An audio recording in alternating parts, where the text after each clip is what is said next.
Preparing to live stream the meeting. Boosterpalooza. What? So it says live at the top. It says live on YouTube right now, so I think it's live.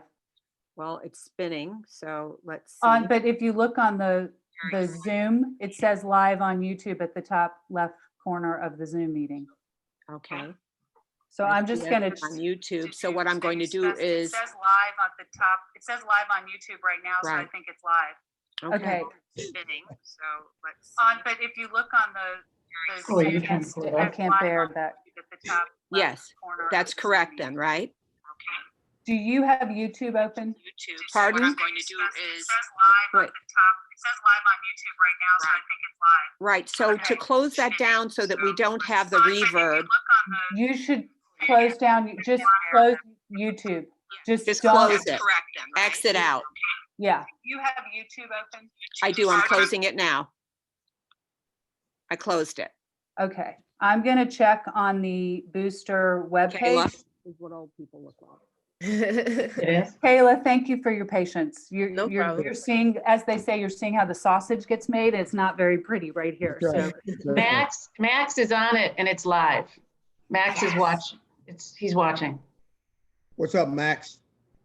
What's up, my man? How you guys doing? You know what? We got to get that hat off you, though. I don't. I was just about to say, how's it going? I got to Michael. speak up. How's everything going? You got to get that hat off you, Oh, man. that's And listen. awful. wait, Bonnie, Max, where is Max watching this? On YouTube. It's broadcasting now live. Okay, because it's not, the link on this isn't your problem. I'm going to try to figure this out. All right, trying it out. You're Because good. it's not playing on the Give Smart on our web page. So let me just see if I can figure this out. But you guys, this is my problem. You guys go ahead. No, and but how do can what I you need to help? do. What might I need to do? It's not your problem. It's mine. So I'm going to try to figure this out. You guys, as a matter of fact, I will do Don't this go. so that you don't have to see me having a stress attack. Okay. Okay. Hey, what's going on, Nora? Hi, How are you? I'm good. How are you? Hey. You got the wizards behind Laurice and Evan are figuring it out. Those are the Wizards of Oz. Is it Carmia? And you know, the Wizard of Oz Yes. doesn't know a whole lot. It's a real thing. So that But would at be me. least he knows how to get on the, Armia and Nora, what's happening? Nothing much. Yeah. I'm so excited to have a dialogue with you guys. Me too. I'm excited too. Yeah, I'm excited. Right, that's what's Ditto, up. ditto, That's ditto. What's up? yeah. Lori, All right, y'all. Well, thank Lori's- you all for getting on. Liana Wallace, who is also joining us, was stuck in traffic and can't get on till the assigned time. We were a bit nervous because we were trying to figure this out. Lori's, We graduated about 5 years ago, so we're just a little ahead of you all. I would take And it. you know I would how take it. all this stuff changes all the time. So. Yeah, I will take it. Yeah. Bonnie, you're a I'll- booster? A booster? Yeah. I mean, I know what a what do you mean? You're in the booster club? No. I mean, Tell me as an about what are alum, what are you doing, Bonnie?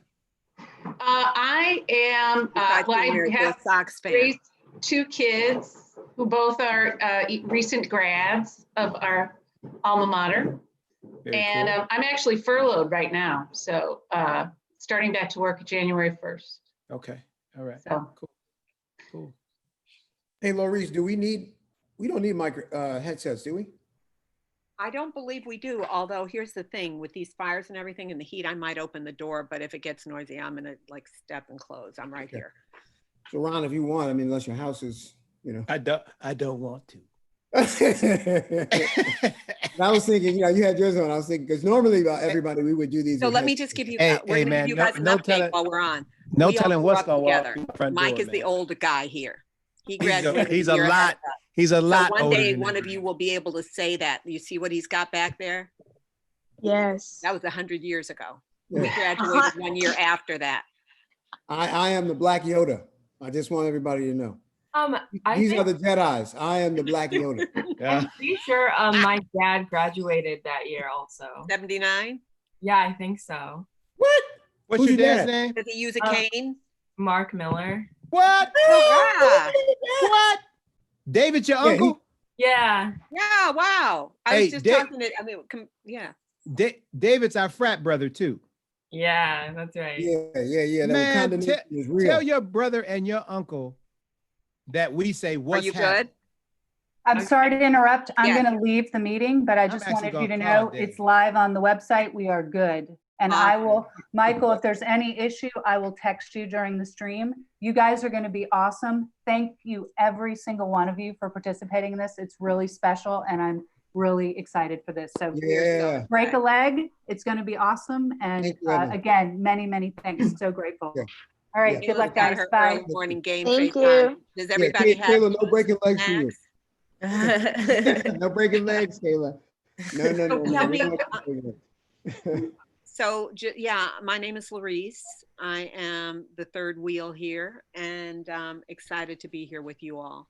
As I said, I graduated in '80, and even though I didn't graduate from the high school, I went away my last year. ETHS is mine, and they can't take it away from me.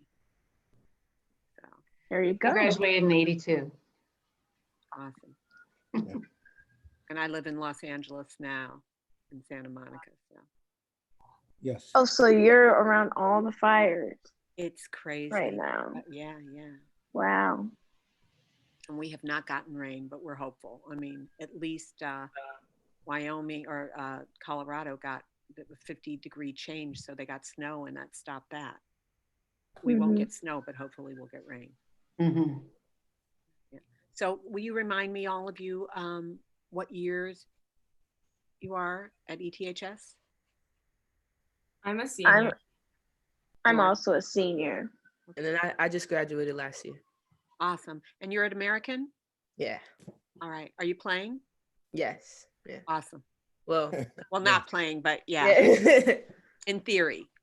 In theory, yeah. What's your position? Point guard. Awesome. Well, I think we've done it. I think you all can get off and relax for a while, eat some breakfast, or do whatever it is. And we really look forward to having you all back on. Ronnie, you got anything? And this is the other thing. I call him Ronnie because I've known him since first grade. How are we identifying ourselves? Did you ask me that? Yes, sir. Dr. Uh, Whitmore. I don't understand the question. Dr. Whitmore, Ron. Oh yeah, Ron. Got it. I'm Larice. Michael. Got it. Yeah. Michael. Call Are you me by Mike or my Michael? name. Yeah. Yeah. I Yeah, just call me I'm, by my I'm, name. I'm, Yeah, I'm really yeah, happy exactly. to have a real conversation with you guys. I think that I don't know how much you know about our podcast, but you know. Oh, they've listened to them all. Yeah, I'm actually a really big fan. I've been listening for the 100 years that Michael has been alive, and Very cool. Very cool. Thank you, come Very in. cool. Yeah, just Yeah. remember, right? Yoda lived for a long time. So Nora, you guys have then heard, looking at you you now, really you're heard the such a podcast? blood. You guys no, really I heard the, have not really heard the Yeah, I podcast. heard Oh, it. My you're one of those. go ahead. my What parents Nora? Remember now. when my parents What saw especially my dad saw both of your names, he was like, we're gonna listen to it. So I have heard a few episodes. Is your Okay. dad's is your dad still playing the sax? You know, he does sometimes. Not He as plays that often. rascal. He plays that rascal well. Yeah. Yeah, very cool. Very cool. So yeah, I'm excited to have a real conversation. I mean, you know, part of, and I know Lori will go over this more, but you know, sometimes we get excited about talking and answering. So I know Lori to kind of talk to you guys about how we need to do the logistics. Yeah, of yeah. that. Is that we, Ron, or is that? Well, there's no I in team, brother. Yeah, so it's we. We There ride or is a die. win, right? There is a If win. we ride or die, we ride or die. That's what we do. Yeah. Yeah. Yeah, so yeah, just excited to Yeah. talk to you young people and get into how you think and how your mind works and Yeah. how you think about equity and Speak the truth. Yeah. Hey, Kayla, real quick before I forget. So I'm in Charlotte, North Carolina. We like to span the coast, right? Ron is in the middle. He's in your town. Larice, she's got the West Coast down. I got the East Coast down. and Jacob Blake Sr. lives here. So we're having a little rally, and he thanks you guys for the big contribution. We're having a rally for him on September 20th. That's Okay. what's up. To sort of welcome him to Charlotte, and his daughters are coming, and we're gonna raise a little money too, because you guys were inspirational on that. But he was on the phone with him yesterday, and he said, all of you who were involved, thank you. Yeah, that was thank him, but he I don't know, he came, so yeah. What did you guys raise? 14.5? Yeah, just under 15. It was like 14.8. That's pretty awesome. Thank you. Pretty awesome. It's, giving and starting to do that at this age is so important and means so much. For sure. That's what we're doing today too. So, it's That's awesome. right. Thank Let's you. raise a little money for the effort.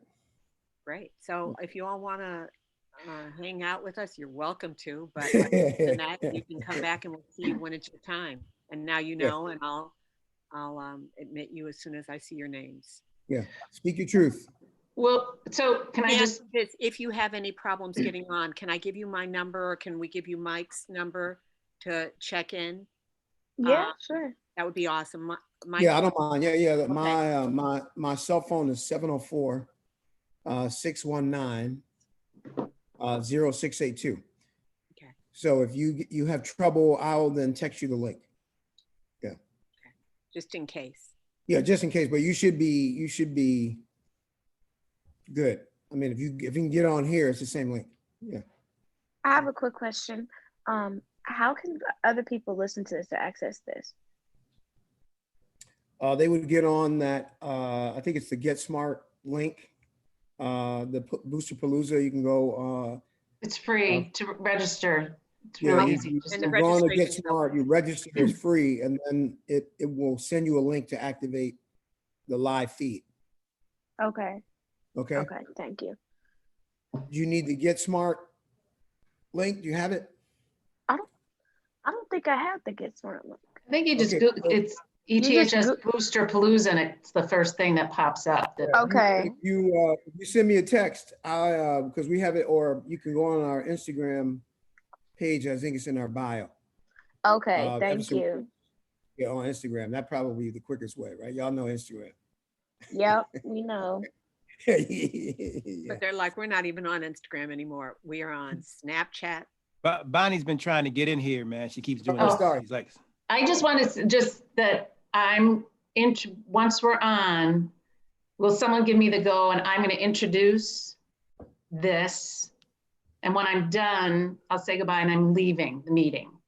Right. Okay. Yeah, you do not have to stay. You can join Max. Yeah, we're going to watch it. Yeah, that's why he got it teed up. So who's gonna okay. give you the go, Larice or Michael? Larice, you're gonna give it a I go. can or give what? it to her.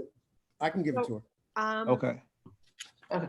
Bonnie, so Yes. we're going to do that intro at, I think I did not print out the schedule. Yeah, it's supposed to be, if everything's on time, Bonnie, it starts at about 10:05. Oh, okay. 10:05. Yeah, 10:05 is you got 5 minutes. Then, if there's text or anything that Evan's going to give us, she'll send me, if we have to check in for the day. Then technically, Taronda comes on at 10:15 for the students. She's going to have 20 minutes of, just conversation around SOAR, right? The background of SOAR and a little bit about her.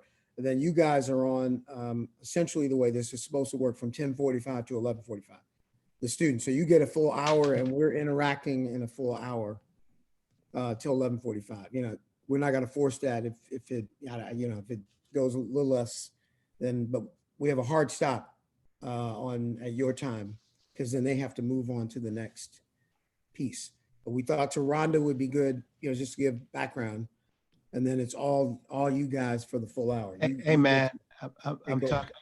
Hey man, Hey man, you are terrible, man. Your niece is really talking junk about you on this live podcast. Come on, man. And she needs a loan. What kind of car you want, baby? What kind of car you want? Y'all go get? A Tesla? No. Hey, she needs a Tesla, man. Right now. That's what you get with us. Yeah, go big or go home, right? Give me the Tesla.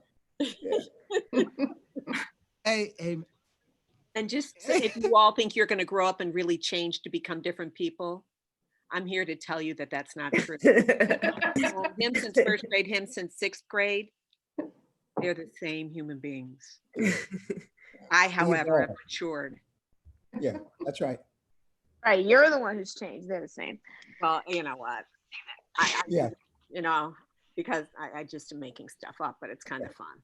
Well, we evolve, right? We none of us change, right? We get better, hopefully. I'm getting older. I'm the one with the cane. What can I say? These young Jedis, you know, let them do what they got to do. They like us. Listen, they're still staying on, and they've already been told they could leave, and they've stayed on. We love this.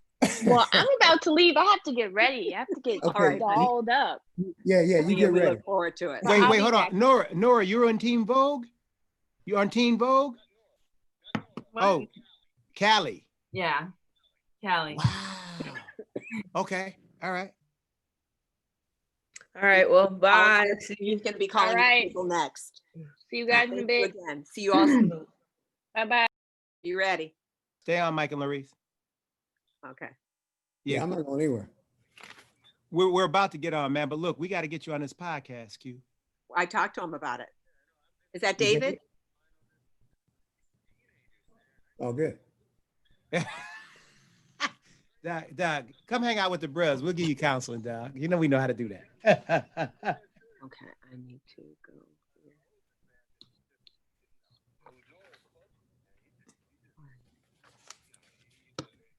Lori's good work last night. I know it. Oh man, right? After a full day of work.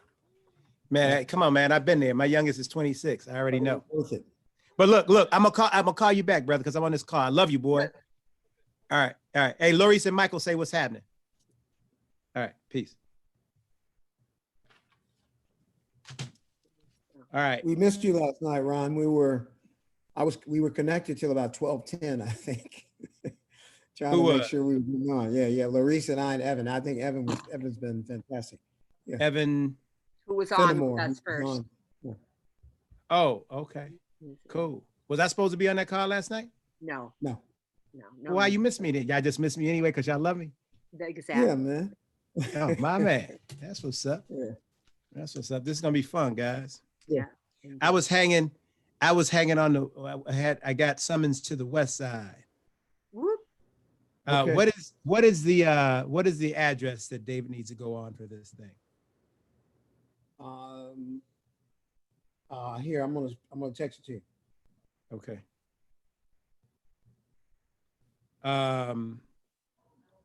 Yeah, this is gonna be fun, man. Of course. The questions are good. No, I think it's good. I think we hope we can get to them because I got a feeling these students are going to be they're going to take over. Did you get it? Yeah, my man. We just need to make sure we I'm going to practice. Well, I'm going to practice my patience. You practice your patience with? Yeah. With whom? With life. We appreciate it, man. But you know what? Hey, brother. We love you.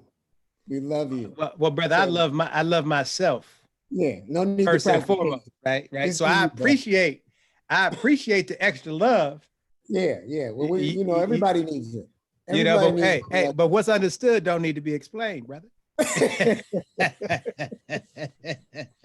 You know what I mean? I already know. Hey, and look, I'm gonna eventually show you in the grand scheme of things how much I love you, brother. Thank you, man. Hey, you're gonna be impressed with it too. You're gonna be like, that brother showed up. Yeah, he showed up. That brother did what he said he was gonna do. Listen to that dude, man.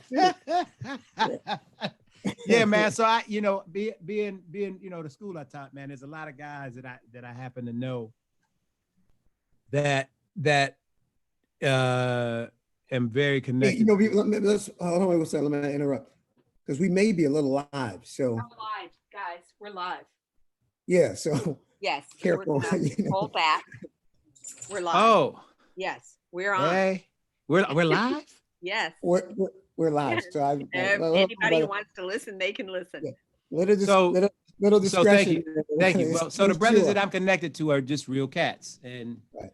and I get a chance to go see them every once in a while. So Doug and I went and hung out. Yeah, good. No. We all of us have to chop it up, right? Larice was out chopping it up too yesterday. Yeah, man. Yeah, she was getting into the fire. Yeah. Hello to Steve Newman is texting me. Hey, what's up, Steve Newman? Everson Scholars, we see you. What's up, Steve Newman? Hi, Steve Newman. Yeah, how you doing, man? He's texting. Yeah, I gotta. To all the good people. That's fantastic, man. Do we get a chance to figure out how many people are actually listening? We will know. I think there are 500 plus registered. So that would, right, in a world, you'd have times 2 or 3. Steve is saying you are live. Yes, sir. We know we are live. Hey, tell Steve we're about to start talking about him. We know we're live. Yeah, Steve Newman and Kate Newman. Mike, will you Kate send Newman, me Mike? Will you send the text so that I can have someone sign up and go on? Yep. Man, great to talk to Dave Miller, man. Remember I told you we'd spoken and he'd spoken Yep. about you guys and he was interested Yep. in getting on. Yep. Just So that's awesome. an awesome dude. Okay, Lori, you have it? Pardon? You have Yes, it? sir, I do indeed. Okay. Thank you very much. So while we're live, Larice, why don't you talk a little bit maybe about kind of your day yesterday, since Michael brought it up.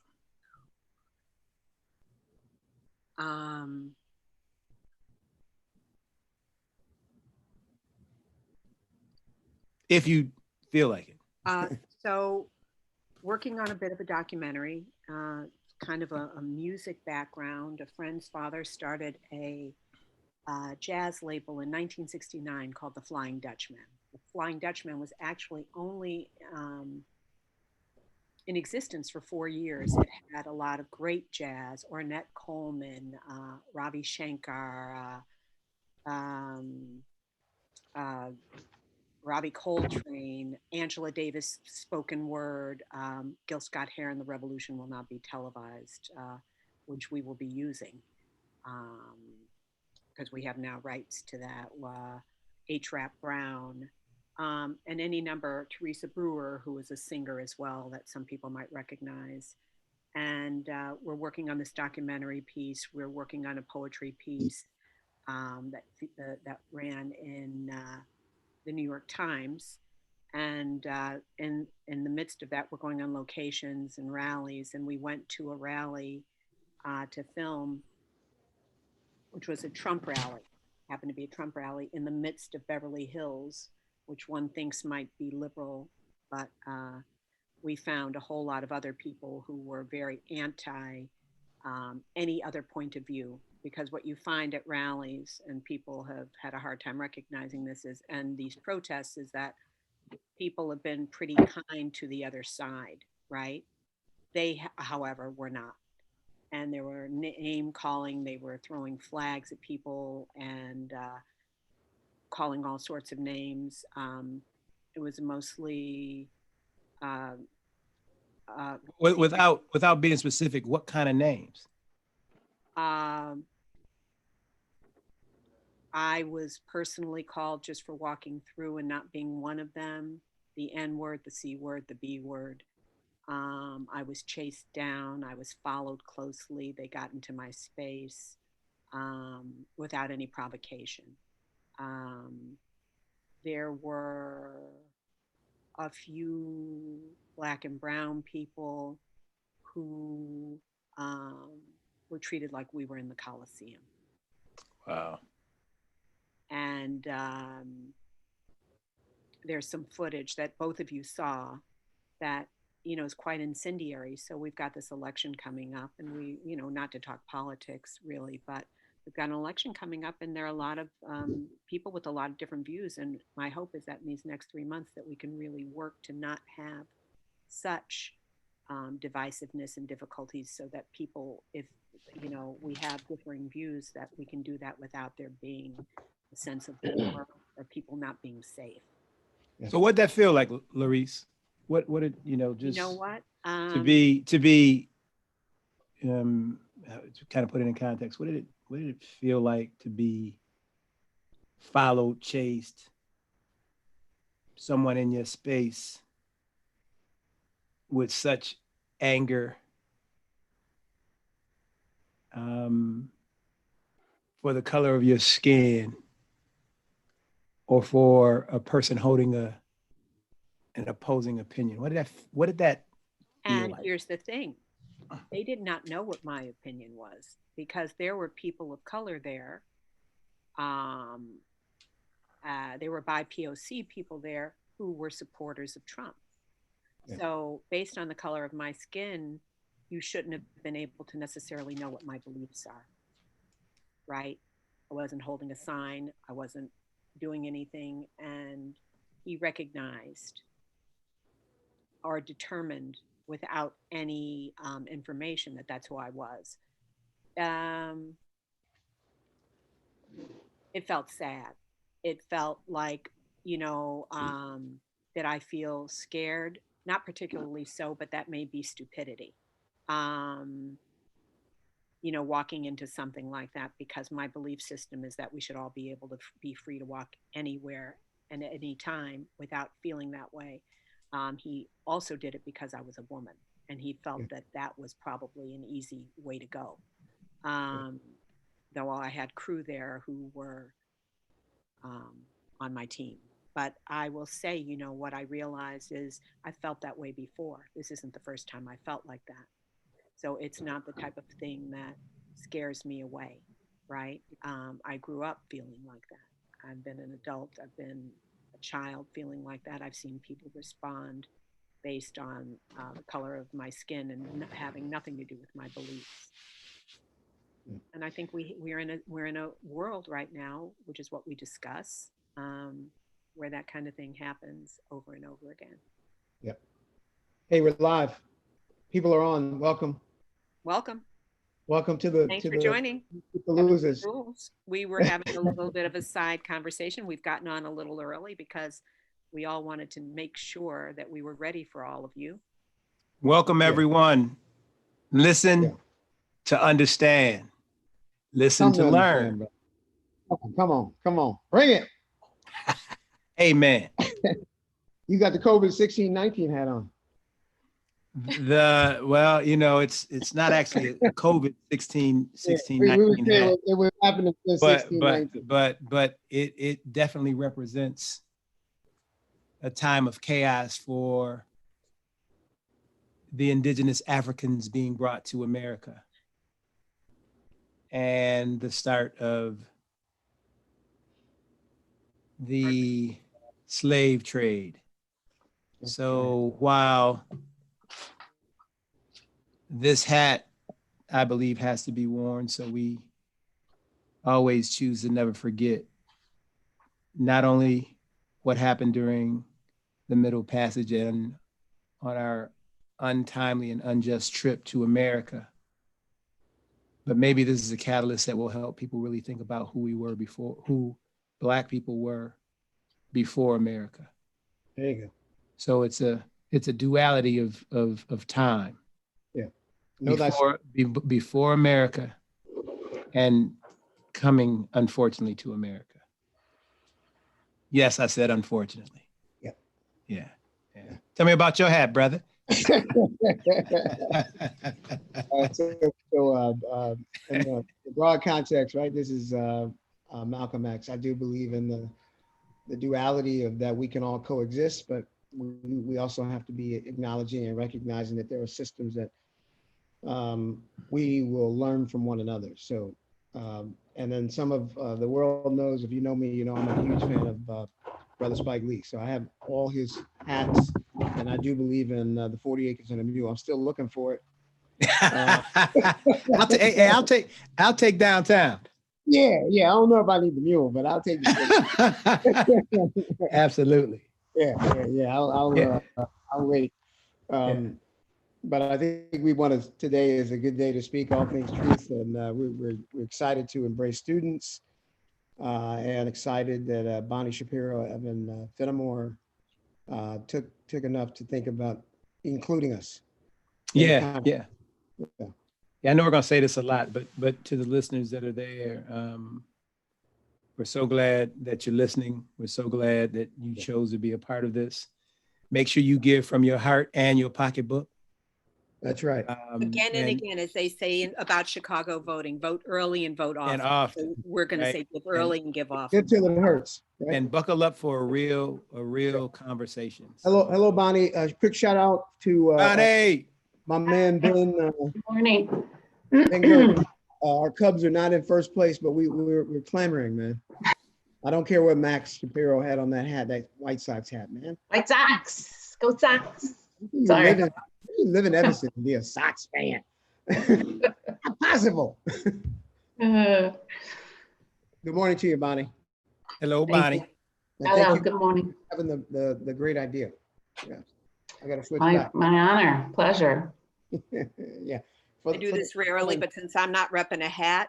Yeah, I'm a hat man. So. Oh, nice. Wait, you changed hats? Yeah. What's that one? Look, we got to go to East. Evanston. Oh, okay. Yeah, I'm a hat man, so I'm on. Hey, Bonnie, can you tee up the fight song? Ronnie, we thought you were going to do that a cappella, honey. Yeah. For the right to do, right? Anything for you. That's right. We're going to bring them fame today. Yes, we're going to bring fame. Yeah. Bonnie, I think we got 1 minute and we could tee you up. And then I think we're ready and we'll wait for the soon to be Dr. Woods. But yeah.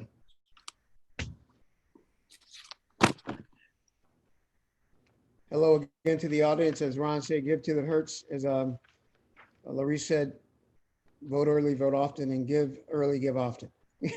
And stick around because there's a great day ahead. There's really a really wonderful day with a lot of things, students involved, some alums, as are we, class of 80.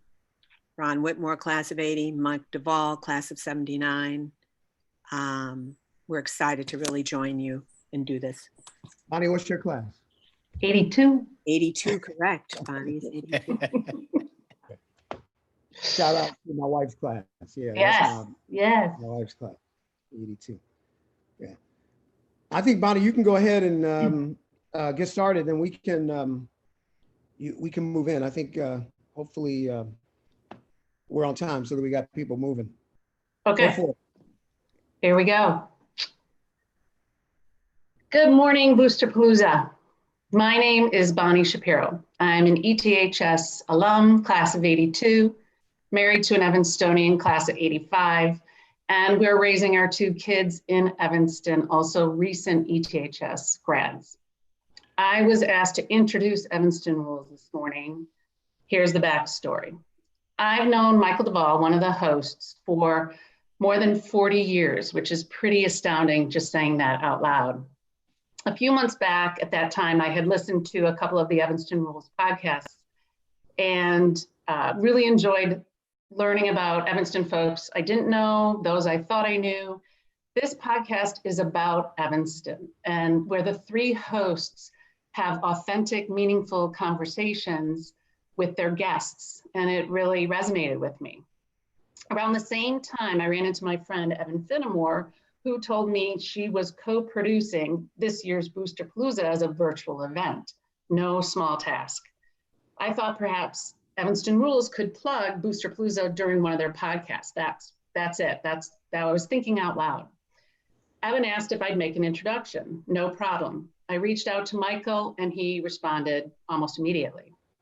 What I later learned is after I introduced the 2, a larger idea was hatched, and that was to live stream their podcast the day of Boosterpalooza. So here we are. Michael and Evan both asked me why I thought to connect them. I like connecting people, introducing folks I think would appreciate knowing one another Why save people for yourself? Sharing relationships and friendships is so much more gratifying. Though on deeper consideration, I believe it's also because it's what I love about Evanston. Whether or not you've always been here, you come back to live here, or you choose to live here, what you're getting is the authenticity of people, lots of different kinds of people, the roots of so many families, communities, and their lives. We choose to live here because it's familiar, it feels good. It reflects a world we hope and wish everyone could share. It's our bubble. While not perfect at all, I humbly believe we're proud of being from Evanston because it's a community and we have our common stories. And if you choose to live here, you embrace the work and the growth that still needs to come with the change. And we want to be a part of that. You understand what it means to be from Evanston, it's in your heart. If you walked H Hall, or your kids walked H Hall, or you've only heard of H Hall, you know it's a place with common experiences that have helped stand us up for life beyond H Hall. Not surprising, Evan and Michael have their own small world story via Charlotte, North Carolina, which is where Evan is from and Michael currently lives. Who would have thought? That's simply one more reason to make introductions. Until you do, you just never know how close your connections might actually be. So with that, I am honored to introduce the Boosterpalooza community to Evanston Rules. Wow. Enjoy the day. Well done, Way Bonnie. to go, Bonnie. Yeah, it's awesome. Certainly, Great we lake. found that Evanston is a town of, it's a small town. It's a small town where you can find people wherever you go. And whenever you go someplace, there's an Evanstonian, and that speaks to that. That story speaks to that very well. Yeah. As Congratulations. Thank you. Michael Bonnie, DeWalt. thank you. Yeah. Yeah. Break a leg. Thank you, Yeah, Bonnie. yeah. Thank you Thank for you, having thank us. We're excited to be here. We And again, appreciate vote, early, give often. it. That's right. That's right. And I know there's some really good entertainment. I know Max Shapiro going to be on. Pop on, check them out.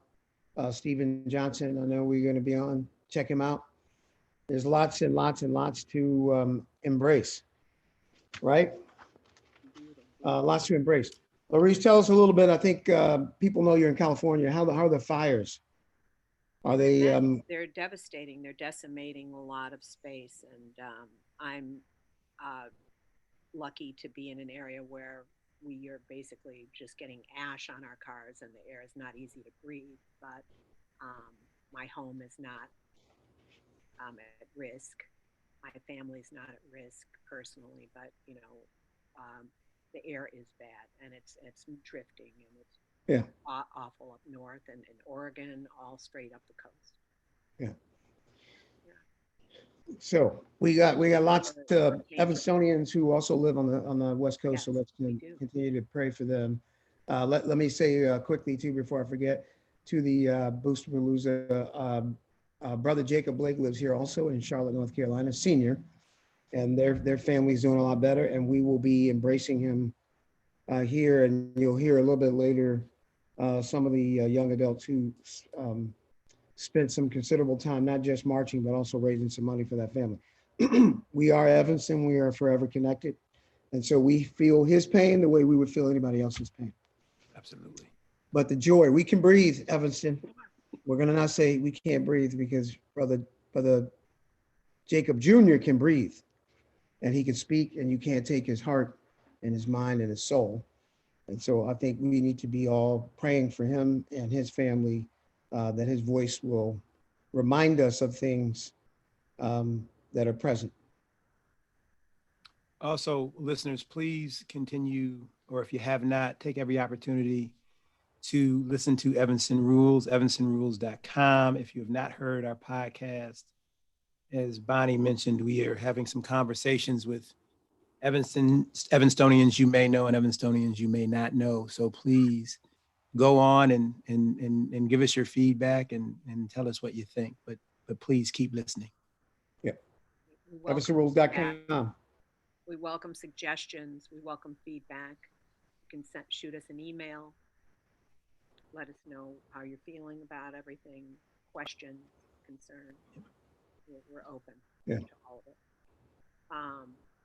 And we have another great podcast coming up with the Miller family, another group of Evanstonians. Willie Miller actually was very involved with ETHS. Was he the president of the ETHS board? He was on the school board and the president for some time. His daughter is a notable, he and his daughter are both notable ETHS alums. And Allison is actually on the Boosters Club, so. Right. So Boosterpalooza. And Boosterpalooza. Teal as well is also a grad. So we've got a lot of different people with a lot of different voices. And, though we have a lot of overlap, we also have different ideas and beliefs. So we're excited to share those with you. Yeah. Mike and Laurice, can you guys just give our audience just a little background maybe before we get the other guest on, just about how Evanston Rules came to be? Yeah. Laurice, you want to start? Go ahead. Okay. So I would say, I think we all have a spirit and a heart for the city we live in. I think we all have a place in our hearts. And I think as we were thinking about this, right, it's through the friendship and then through the interest to really explore a little bit more deeply, we wanted to make sure that if, at least for my own person, is the passion project of going home again, because for me, it's coming home. And while I may not live there, I can go home through activities and interests and projects that I can do. So who would you do it with? You do it with your co-inspirers.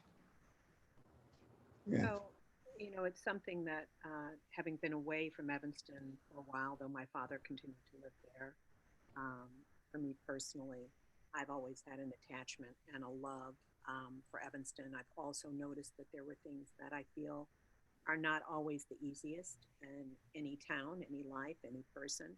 And I really wanted to go back and revisit. And Mike, Ron, and I started talking, and it really became clear that we were going to come together and do this.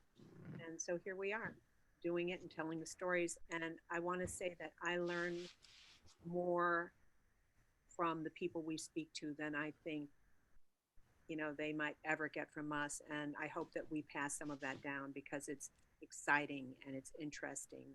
And many of the stories, it's not just about people who you might know and name, but they are people who have stories that are really worthwhile and interesting. Yep. Ronnie, do you want to say? Yeah, for me, it's. I mean, obviously, it's.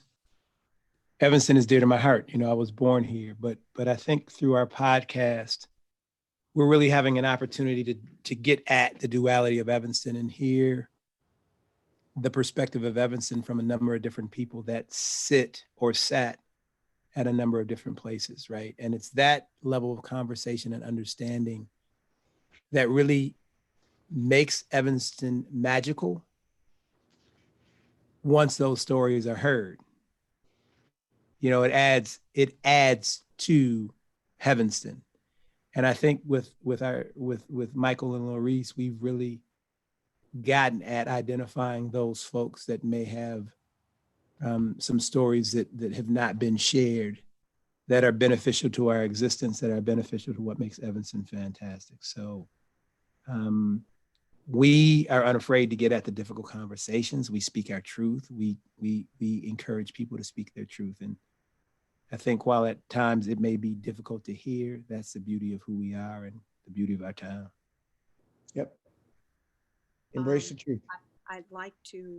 We're going to bring on Rhonda Woods, who is an ETHS teacher, who is part of SOAR, which is a group we'll be speaking to. But before I do that, I'd like to remind you all to text Boosterpalooza, that's BOOSTERPALOOZA, to 76728. 76728 to donate. Yeah. No amount is too small and no amount is too large. Yeah. So we look forward to Help us boost the Paloozas. Yeah, we're going to break this record. It should be the largest fundraiser ever. Spin, spin, spin. Yeah, this should be the largest one ever. And so as Ms. Woods comes on, Rhonda, right Maurice, now. you also want to, you want to start out once she comes on, and we'll sort of do the official welcome to Eths rules. Yeah. I hope folks that are listening are ready to embrace truth. Look at here. Who is that?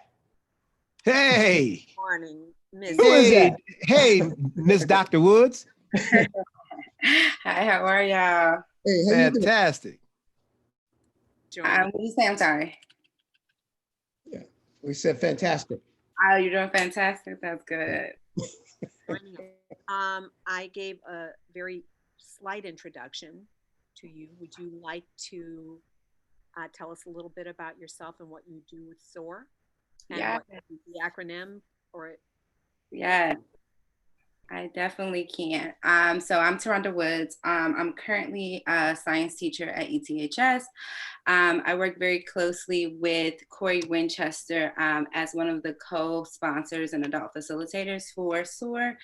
And SOAR is Students Organized Against Racism at ETHS, which is a student-run group that really focuses on interrogating racism in the ways in which it shows up at ETHS and creating platforms and space for students to have agency to really do the work and creating a safer space that is conscious and based in critical reflection. Ooh, conscious and critical reflection. That's awesome. So, maybe give us a sense too. How have you engaged in some of these conversations with your peers outside of SOAR regarding race and equity? So one of the things that I think that SOAR really does well is that it bases a lot of its conversations using a PEG framework, which is Pacific Education Group. It's a group that basically came in, facilitated a lot of the conversations that ETHS currently has around race. And I think that they have a framework that really looks at interrogating whiteness and how to have these conversations using a courageous conversation framework.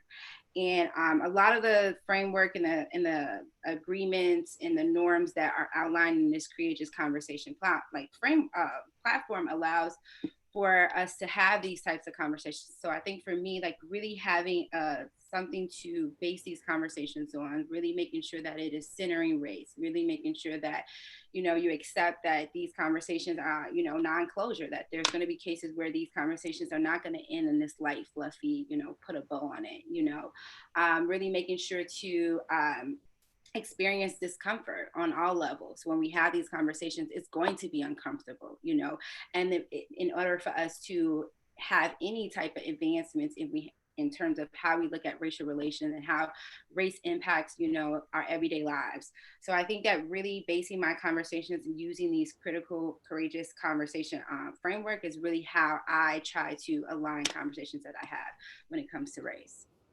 And Taronda, what does courageous mean? What is critical? What is courageous? So when we start to talk about courageous conversations, I think that what it does is it creates a space for us to recognize that a lot of these conversations do not happen for certain reasons. And to acknowledge that these conversations have not happened, especially in academic spaces. And I think that when we use the word courageous, we're just asking for folks on both ends, rather, whatever your racial identity is, to step into these conversations and really recognize that you must have courage to have this type of dialogue, and that recognizing that this type of dialogue is imperative for us to advance in any type of way, as we are thinking about in education, in our personal lives, and whatever. We must be courageous in having these types of conversations. And go ahead, Ron. Well, let me say one threading the needle statement. I think it's so important that in a masked up environment, right, that we unmask ourselves. Yep. Because what you just said essentially is you can't get the truth without vulnerability. Mm-hmm. You have to create space for people to have a conversation, and we have to take the masks off. Yep. Yeah. So thank you very much, Ron. So Miss Dr. Woods, how do you in the middle of having those courageous conversations, not only help people unmask their fears, but get past their fears, right? Yeah. So when I'm talking to white folk about whiteness, or when I'm talking to Black folk about institutional racism, Yeah. right? I mean, that sometimes is a sticky piece. So, Yeah. so how do you get people to not be afraid of truth and different perspective? Oh, that's the $1 billion question, right? Right. So I think just truly one of the things that I always preference when I'm having these types of conversations, especially when it's a conversation that is greatly needed. I think that the kids really do give me courage to really think about having these conversations. When you're giving agency or invoking agency into kids, right, have these types of conversations, and they're having them. And they're asking for the resources to have these dialogue, for incidents that happens in their classes or, in spaces with adults, at ETHS or within the context of their own homes, them having the courage to do that and then coming back and dialoguing about it and having, these debriefs about it really does give me the strength to have these types of conversations. Right. So when I'm having these conversations, a little bit of my strength comes from them, and my experiences with them. And then, just truly being unapologetic in these types of conversations. I always preference that, I'm going to be truly, authentic and unapologetic in addressing, what if it was an incident or something that is happening. So I think that truly, recognizing that there is some power, that I do hold some power outside of, all of these, limitations I have because of my race or because of parts of my identity. But I think truly embracing that I am here to push against these systems. And if I don't do it, who's going to do it? So. I think the most difficult thing in a difficult conversation is not having it. Yeah. And I think too, recognizing that, individuals' humanity, because at the end of the day, we're having conversations with humans, and I think that truly centering my conversation and recognizing that I am dialoguing with another human, regardless of their racial identity, regardless of the identities that they hold, but truly holding them accountable as humans, like we are engaging in this conversation that must be happening because, Black identity, Black humanity is not being recognized. So making that the basis of my conversation truly is how I push forward. So truth, important, necessary. Yes. Another word you mentioned, necessary. They don't always meet. No, they don't. And we've got kids who are out there and pushing, and I really believe they're the future and will make the changes that we've been waiting for. Yes. How do you work with the kids, and how do they work with you to combine humanity and honesty? So I guess just to give some background and historical context to SOAR, so SOAR started in around 2012, 2013. It was an extension of the district's equity work for, it was facilitated initially by adults. They were trying to create space for students to have a voice in pushing against this work and have a place in this work. I wasn't a part of the early iterations of SOAR, but I know that it was very adult-centered. I think that although it was focused on creating space for students, around 2013, 2014, that is when there was the first iteration of the SOAR student leadership. And there was 10 students that facilitated having these types of conversations, creating spaces to have these type of conversations, and committees that would push in different avenues in the context of ETHS. So just giving that as the context, I think that, now we have a board of 43 students, so these students really do run the show. Like when I tell y'all, it's not the adults in that space. We are really focusing on decentering the adultism and creating space. I think people underestimate the work that kids can do. Like these kids are having these revolutionary, liberating conversations and creating these spaces on their own. Yes, we guide them and facilitate them, but a lot of the work they're doing, so they're creating these spaces in their community. They're thinking about things and issues to address in certain classes process. They're thinking about the ways in which who's in which classes in ETHS and how to disrupt that. They're thinking about creating spaces for students to have, a space for their humanity and recognize that different racial identities have been oppressed, and creating ways in which they can create spaces for that oppression, to dismantle that oppression, especially as it exists in ETHS. So with all that wonderful work and empowering young people to have a voice and to be able to stand and challenge the status quo, there's still a system. Yeah. And there's still a system that's often rooted in race and socioeconomic status. So as an educator, right, how is this conversation being had with the adults to be accepting of the kids that are challenging institutionalism, right? I mean, what does that look like in the adult conversation when the kids may not be there? So one of the things that I will say about the work that is happening at ETHS, it is something that I have not witnessed or heard of or seen in the context of educational spaces.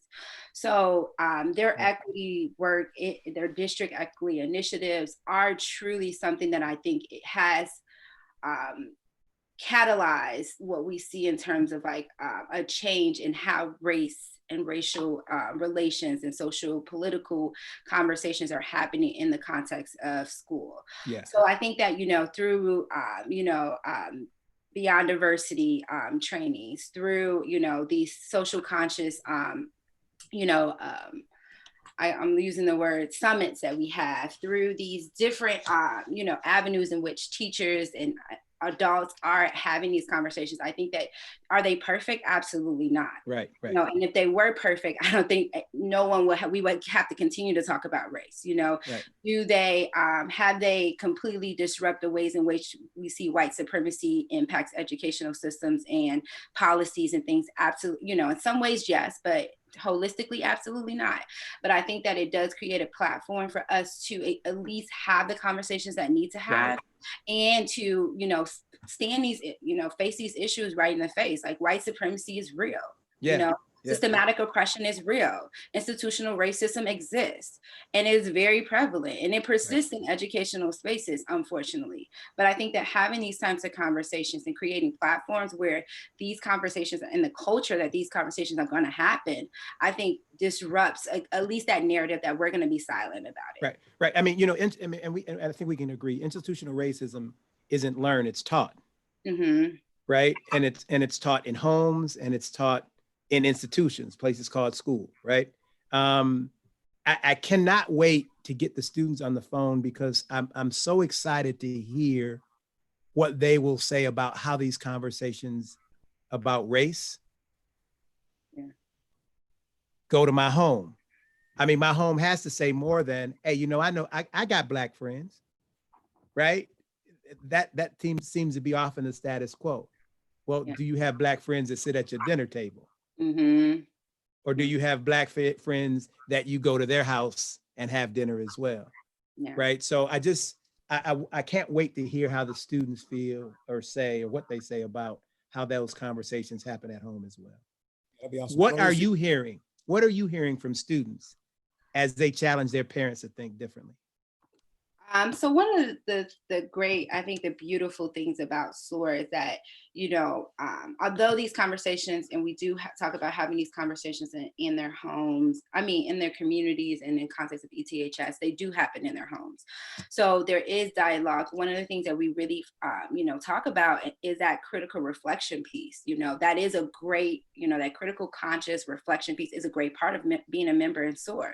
So although, yes, we are, we always talk about this idea of, wokeness, quote unquote, and in the context context of, SOAR, what we start to see is that as we're not just the police of wokeness, we don't just decide who is there. We're all in a journey doing this work. We're all in different places in our journey, and we're all pushing each other to be critical about where we are and to push against what we're seeing, and even in the context of if it's in school or in our home. So what I'm starting to see is that, these students are having these conversations at home, and they are asking, for advice on how to lead these conversations in their house, especially for white identifying students that are a member of SOAR. So one thing about SOAR is that SOAR is just not particularly for only students of color, because we feel we've created space that, white students, white identifying individuals have to do this work too. It's not just, on the backs of students of color and people of color to constantly have to do this work. Do you ever worry about your job, speaking up so honestly? We got covered. One of the reasons I became an educator, I'm more of a, I guess you can say I'm kind of a career direction changer. Just being a scientist like that, it was never my goal to go into education initially.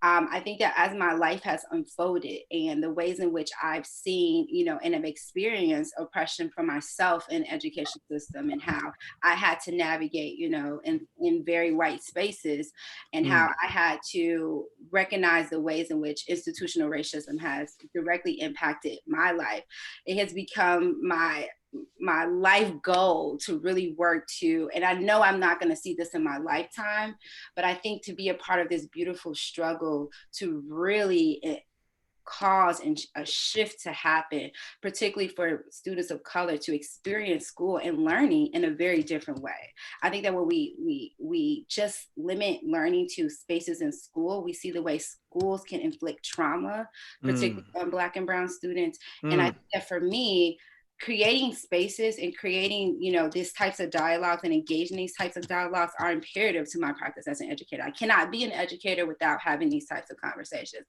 So to answer your question, I think if I can't do this work, being true and being authentic to who I am, I don't know. So I can't say that I'm worried about it. I can't say I'm not worried about it, but my true focus is really the kids and really creating spaces where kids do not have to experience racial trauma in school. So I would just say quickly to our white family and colleagues too, I think this is about creating space and invitation and being vulnerable is for you too.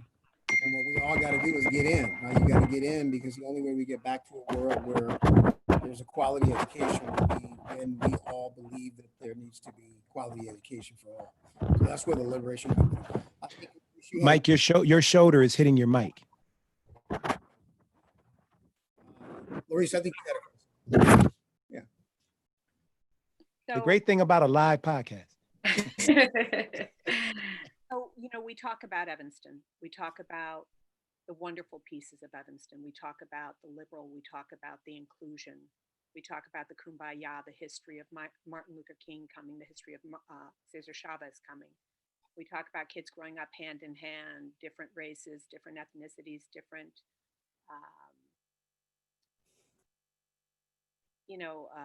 financial situations within the home, single parents, kids being bused. But, so we have all these good feelings about it. And we find often that by the time these kids get to high school, it's a different story. Now, I understand that SOAR is doing a lot of great work. How many members are there in SOAR? So currently we have 43 students on the leadership board. This is the largest board we've ever had. And I think that one of the things that we try to have conversations about in SOAR is that it's not just a space for the leadership board. So we have open invitations for all students to be a part of doing this work. I think the leadership board just is responsible for facilitating these conversations and setting up the logistical pieces for these things. But for the most part, SOAR is a space for all students to engage in these types of dialogue and conversations. So when you say all students, Evanston Township High School has how many students right now? What is we're at about 3,500. So there are 43 or so kids.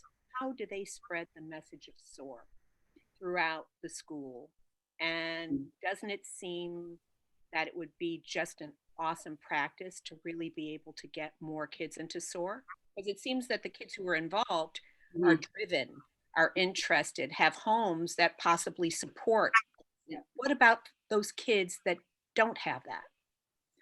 Yes. So there's two folds to that answer, two-part answer to that question. For the first part, I think that what SOAR really does is it creates these experiences for students to have these types of dialogue. So the first experience is a two-part student design conference that happens over 2 days at Northwestern. So we have on average, we have about 200 to 250 students that do sign up to come to these conferences.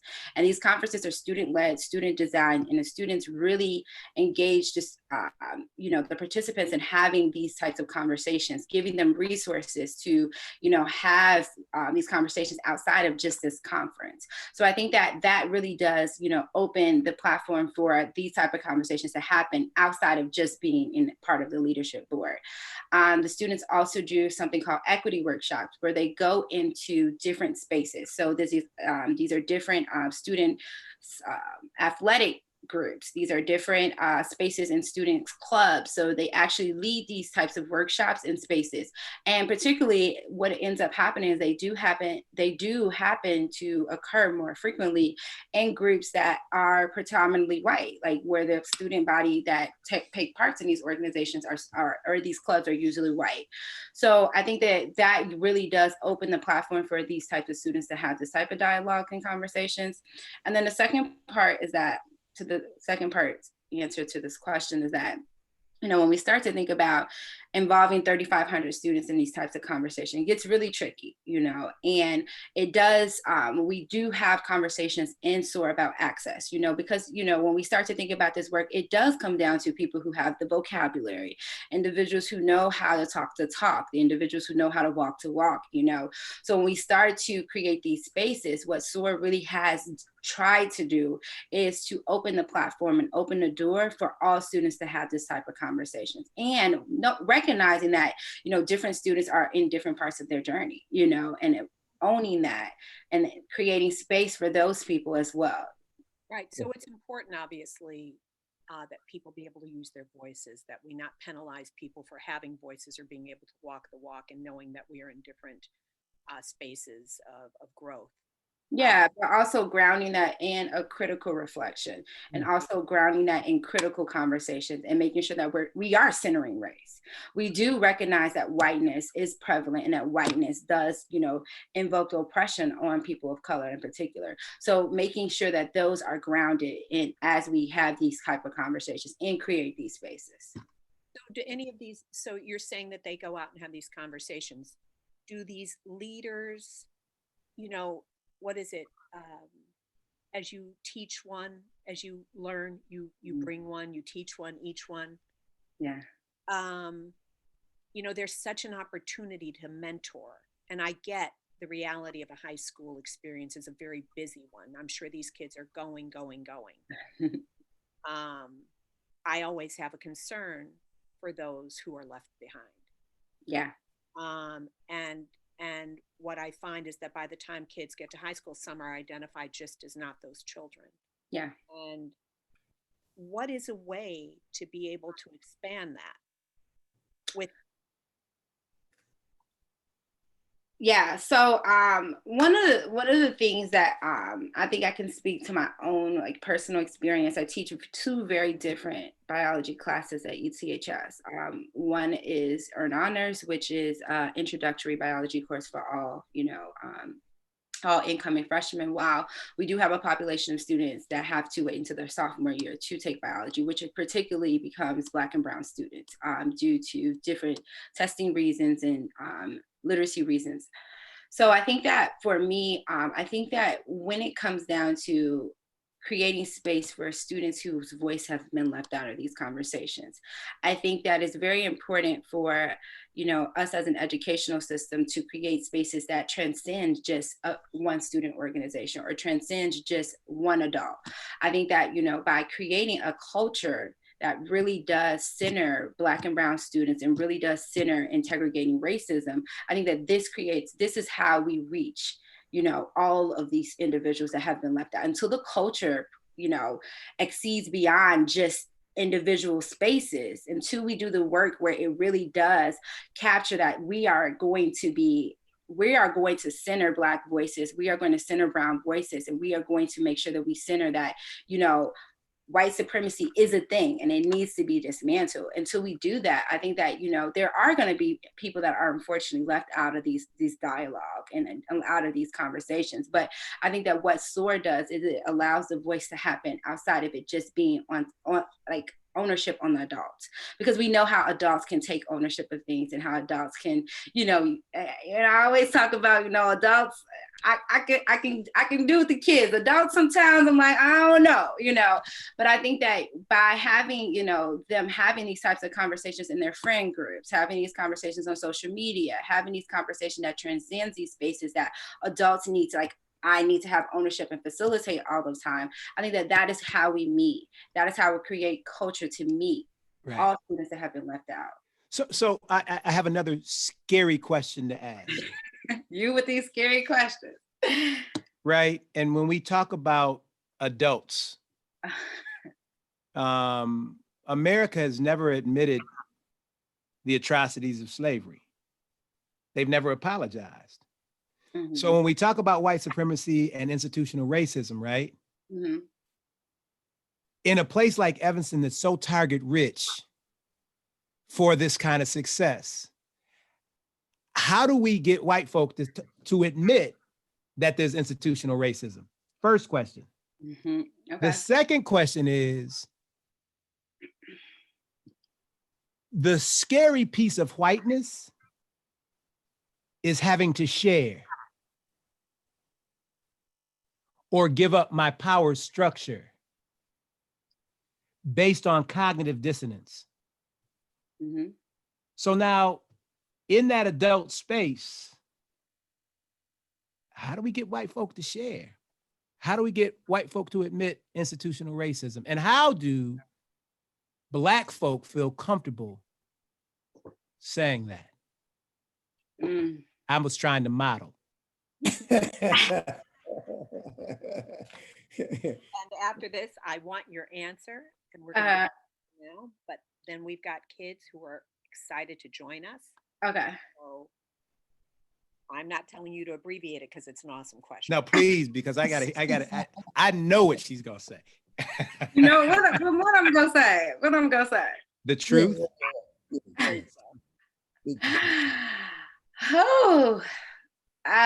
I'm not. I like to be like quite frank.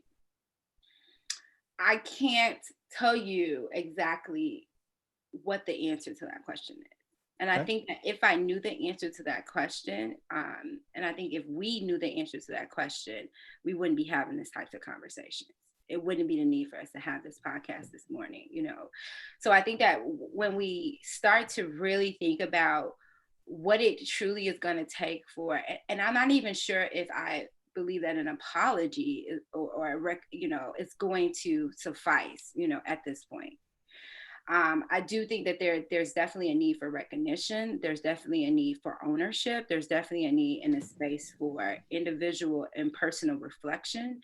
And I think that some white folks are just not in a place to do that, you know, and I can't say that all folks are going to be able to have these types of conversations in their lifetime.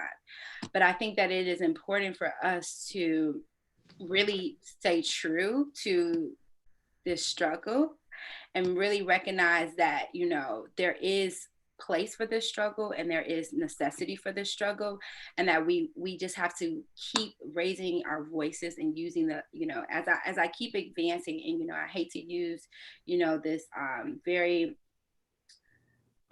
Americanized white way of like thinking. As I keep advancing academically, I think one of my goals is to really create, you know, every person that's in the space with me is going to have this type of conversation. Awesome. You know, every person who is in these platforms with me I'm going to disrupt in this way, and not in a way that it's punitive, but in a way that we must have these conversations in order to liberate and to center Black joy and to push for, you know, a way in which we can see that and recognize that race is prevalent in this country and it does oppress. Yeah. Right. So, We must, well, I'm going to take a quick pause, but one moment I want to remind, because though this is an important conversation, we are also raising funds for ETH for Boosterpalooza. And so I'm going to remind people to text Boosterpalooza, and that's BOOSTERPALOOZA. Text that to 76728 to donate. 76728 to donate. Now, I also want to get to the piece that we certainly want to discuss the idea of how important it is for us to be us and to let people know and to bring ourselves with us, because for so long, people have felt the need to be quiet or to be punished. Mm-hmm. We also have to look within our own community and talk about the support that we offer ourselves, correct? Yes. But what we're going to do right now is take a moment. We've got our 4 students, our 4 SOAR students, and we're going to bring them on one by one. I'm going to start with Leanna Wallace, who's coming on. hey, Ms. Woods, I would say thank you very much for who you are, for bringing the truth today, for equipping students, and to our ETHS alum that are out there. One way that you can help is that our boosters has also expanded what they will fund and support. And so that you will not just be funding, you know, sort of the traditional activities that you may have been aware of, but SOAR is one of those activities. So what you can do is the $600 we've raised so far during this podcast, like, you know, triple up and quadruple that number so that we can support our students. Yeah, Ms. Woods, thank you very much for equipping everybody. That shared sacrifice is very important. You are 100% a champion. Thank you for being unafraid to speak your truth. Yeah. And it's time to share, audience. So please share. And Ms. Woods, Taronda is going to be staying with us. We have welcomed Leanna Wallace. Hello, Leanna. Good morning. Hey. Hi, Leanna. Hey, hey, hey. How are you? Fantastic. How are you? Good, doing good. Awesome. We're now going to bring on Nora Miller. And we know Nora Miller. We got history with Nora Miller. I think we kind of know all of these people. They're our people. Welcome, Nora. Hello, hello. Nice. How are you? I'm good. How are you? Good. Working on that Tesla with your uncle for you. I'm next going to bring on Carmia. Let's see, Carmia. Here we are. Hello, Carmia. Nice to see you again. Thank you. Carmia.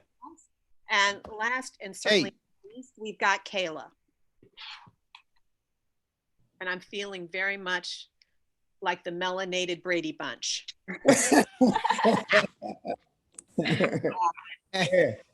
Ron, I think we gotta just acknowledge, right, that this is in the Wakanda Nation, the sisters rule, man. Here we Hey. go. Let's do it. Hey, in Marge Whitmore's house, that was evident. I learned that 57 years ago. Yeah. So, Liana, let's start with you. Liana, you are an ETHS grad. You're now second year sophomore at Georgetown. Yes, yes. And then we can go deeper into it, or and Nora, you're a senior. And as we did say, Ron and I graduated with your dad. It's awesome. Right. Your dad is David? My dad is Mark. Mark. Michael graduated with Mark. Right. Carmia, you're at American. And No, I'm actually just a senior at ETHS. Oh, you're a senior at ETHS. Yep. I'm at American. Sorry, Kayla. That's okay. The Hoopers at American. Right. So, Liana, tell us a little bit about the program. When did you join? Yeah, so SOAR is a program that started, I think, like 2-3 years before I joined it by some older Black men actually, that, were Corey Winchester's students. And so I joined my sophomore year. My freshman year, I attended one conference and I was like, this is amazing. I need to be a part of this. And it was just very similar to conversations that I had like during Thanksgiving with my family, conversations that we were having all the time. And so it just felt like home. And at the time I joined, there was really amazing, just other Black women on the board, like Camille Allen, she's a graduate of Barnard, just so many other amazing people. And they just kind of really helped me grow into myself as a Black woman. So it just felt very much so like home. And so I joined sophomore year and just so much came of that. And we just did so much work within the Evanston community. It taught me about agency, organizing, everything I learned from SOAR, I carry with me to this day. So it is just like a precious thing beyond words. I absolutely love SOAR. Thing. Larice, we can't hear you. You were kind of can you hear me now? Is it better now? Yeah. You are a legacy, right? In this program, your brother was one of the first members. Yeah, I guess you could say it like that. It's kind of funny to say it like that. Yeah, but I never thought about it like that. I think, yeah, in a way, yes. But I feel like a lot of the people that come through SOAR, it tends to be a legacy because it is very much so like family. So I feel like, all of these other young women, they're like my sisters that are still on that board. So it's all a legacy, yeah. Awesome. Nora, I'm going to go with Kayla. We're going to go with our college gals first. Tell us a little bit about how you got involved in SOAR. And then similar to Liana, I didn't go to a conference first. I knew Miss Woods. I had Miss Woods, my freshman biology teacher. I always saw Mr. Winchester around and we started having conversation. And I think before I got on the board, I was connecting with Liana and some other folks who were on the board, and it was just kind of getting involved that way. And more than anything, I love the work that was being done, but I love the people, like just the community aspect of it and like the love that was surrounding it. So my senior year, I joined the SOAR board as well. And the same thing happened. The people around were just full of love and we got things done together. And that's kind of my journey with SOAR. Nora? Kind of like Liana, I have a sibling who is also in SOAR. My sibling is 1 year older than me. So they're in New York right now at NYU. But I kind of saw Gray go through SOAR my freshman year and sophomore year. And so my junior year, I also applied for board and, was amazed by the community and just the work that we do and how it impacts ETHS. So. Carmia, you're a senior as well. Yes, I am. My first. Before you go, you get closer to the mic. I know that's been a problem for me as well. Yes, can you hear me now? Sure. Yeah. Let's try getting as close as you can to the source. And Okay. I've got to just, if I could, Miss Woods, you are grinning from ear to ear. So that as an educator, when you are so connected to your people, you sit back and watch them and that love just resonates in your eyes. I just love them. So she's like the proud mother watching you guys. I think that for me, it's just like when you see like just such beauty and not even like in a physical sense, like just beautiful people doing this work. Right. It just speaks to my soul. So I love them. So that's why I just can't. I know my cheeks gonna be hurting by the time I'm done, but I just can't. My colleague always says soul has no color. And my question is, you gotta first know people have soul. These people have soul. These people got soul. I don't want to lose time. Yeah. I want to hear a little. Let me do a little quick shout out because I think we're at $1,000 to our ETHS alum. You have helped us get that moving. What I would say is don't forget you have to text to 767. Wait, hold on, mate. 76278. 76278 Boosterpalooza. Before we get started, for these young ladies, make sure that more young ladies have an opportunity to do this. Raise some money for us. We should be able to hit at least double that number before we get off. Okay. And so Carmia. Yes. Can you hear me now better? Better, much better. Okay.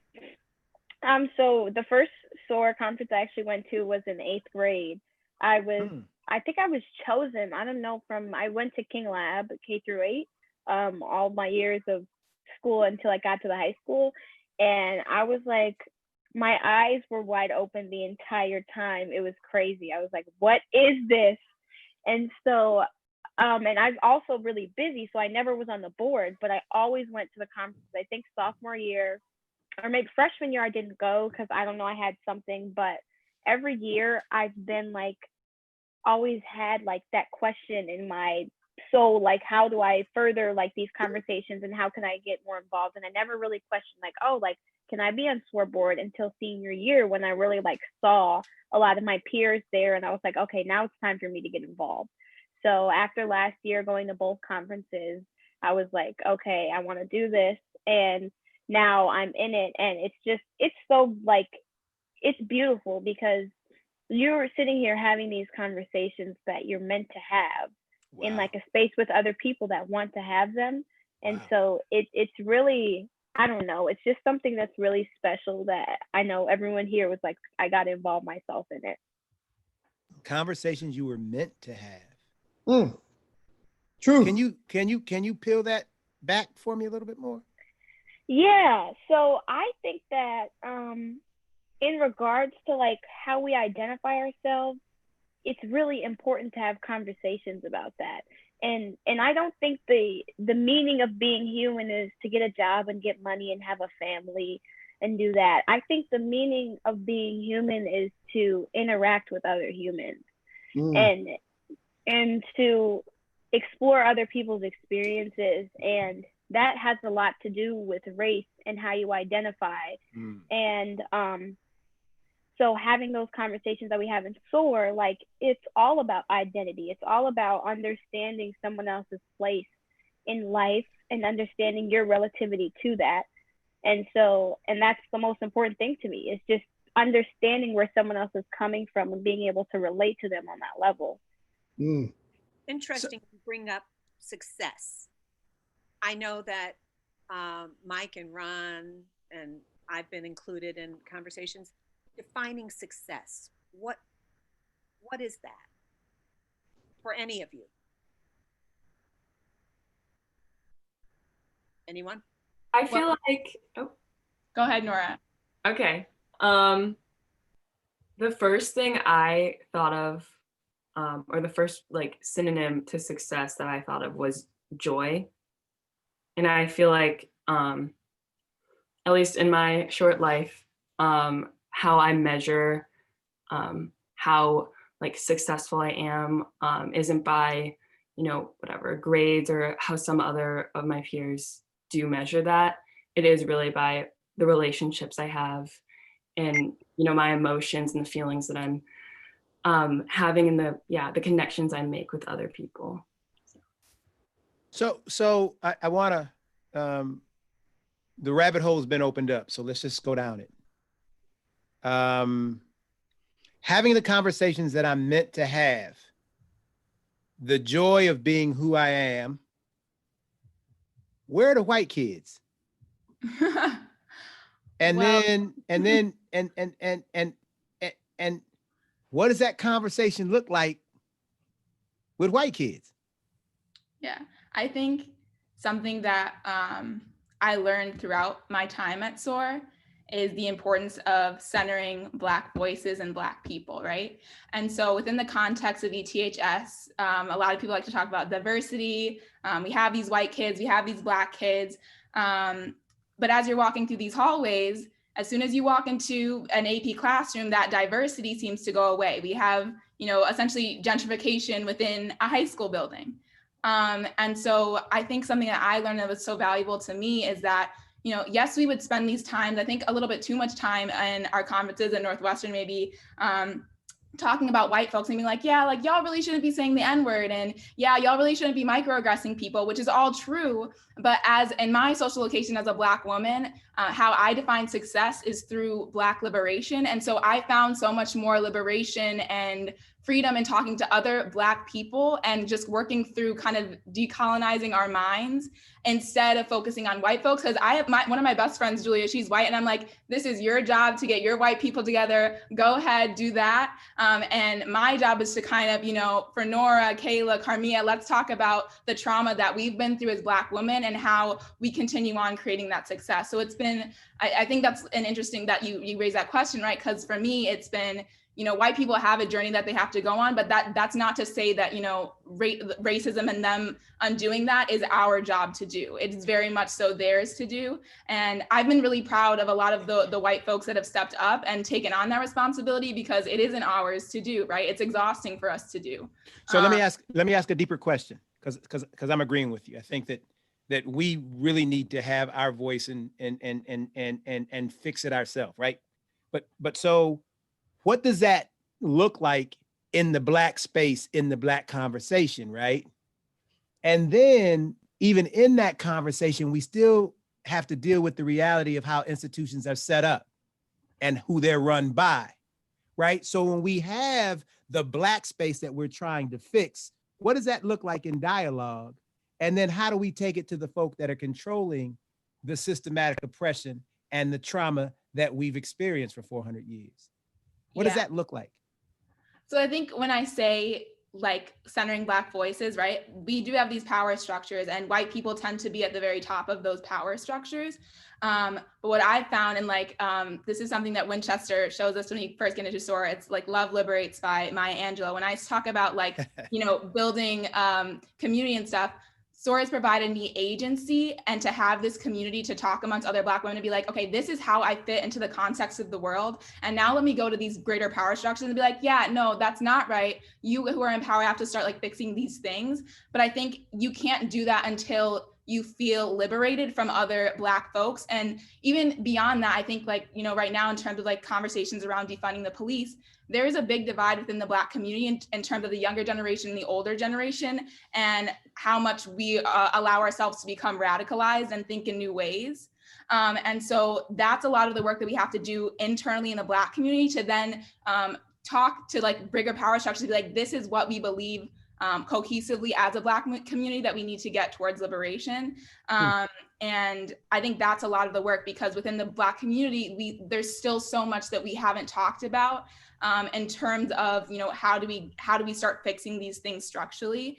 And also just like success, I think like all of us just in conducting those conferences and like this past summer with the passing of George Floyd, like it was a bunch of SOAR students that created that 5,000 person march within the Evanston community, right? So like and that led to influencing bigger power structures. The mayor reached out, the aldermen were creating all of this activism and mobilization in Evanston through that liberation of these, you know, these women, essentially, these women of color. So like, it's exactly that like through us, we gained liberation. Carmia is doing like activism and poetry, like and art in the park. Like there's so many different ways that we kind of can reach those power structures, but we can only do that through our collective liberation.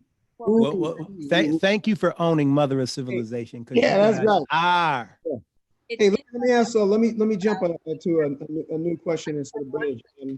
Quick follow up on that.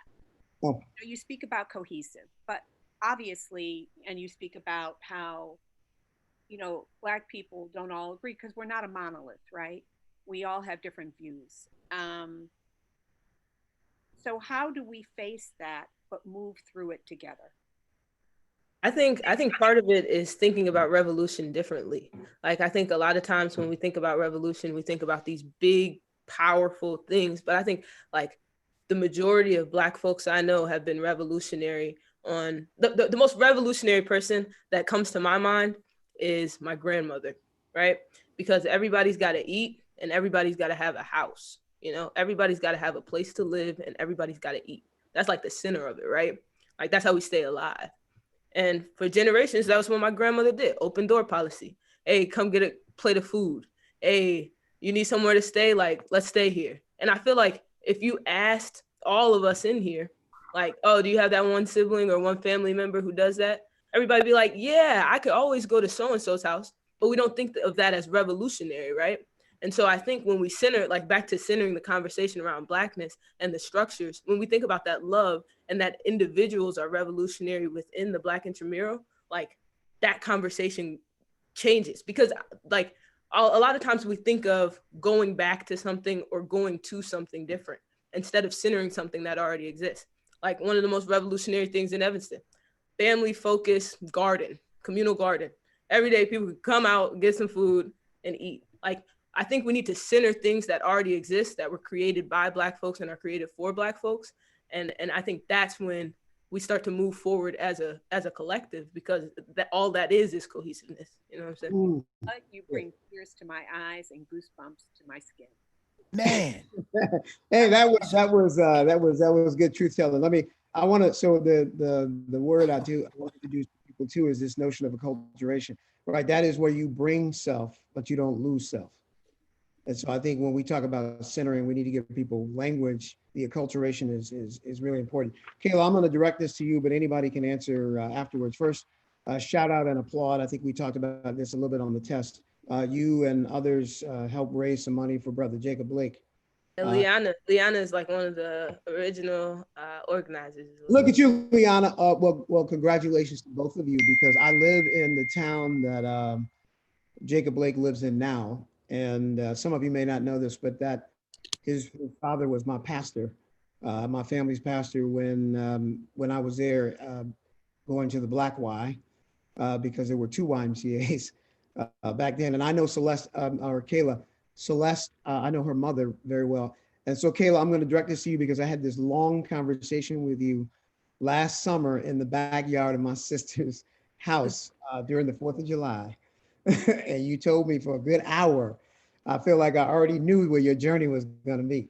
So here's the question that I want to ask, direct this to Kayla, but I think all of you can answer this question, is when you're thinking about SOAR and, okay, so now that you have the strength to know who you are, everything is centered, how are you holding each other accountable?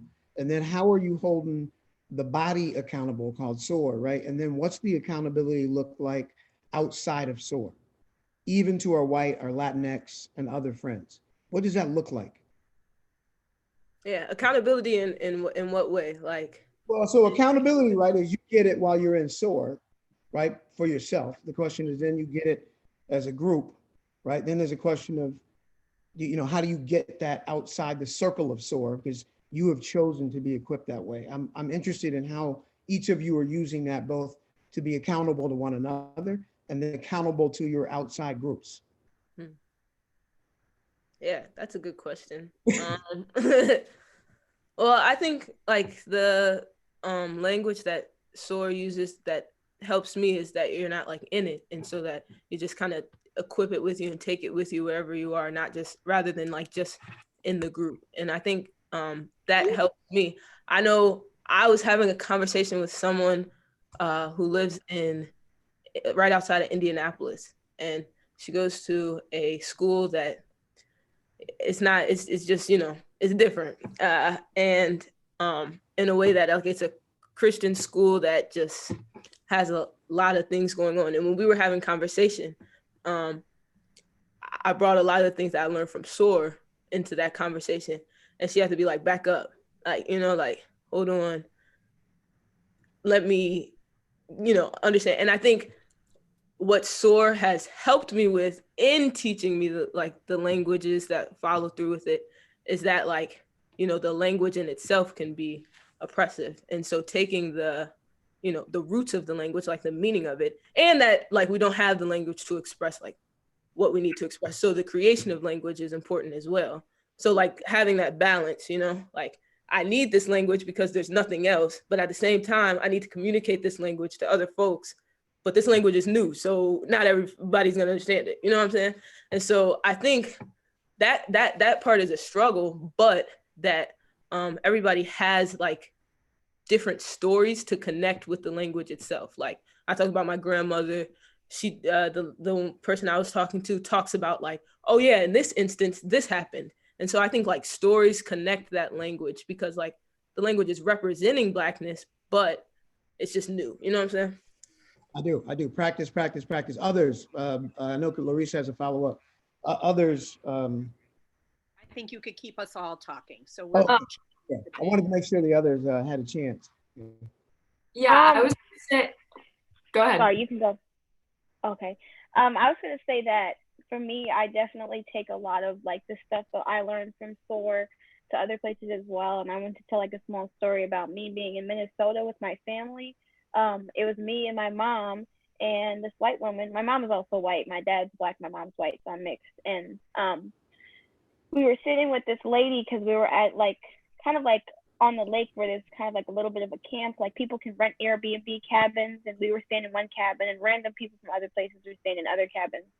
So this lady and me and my mom were around the fire, and she's a poor white woman. So that's her background.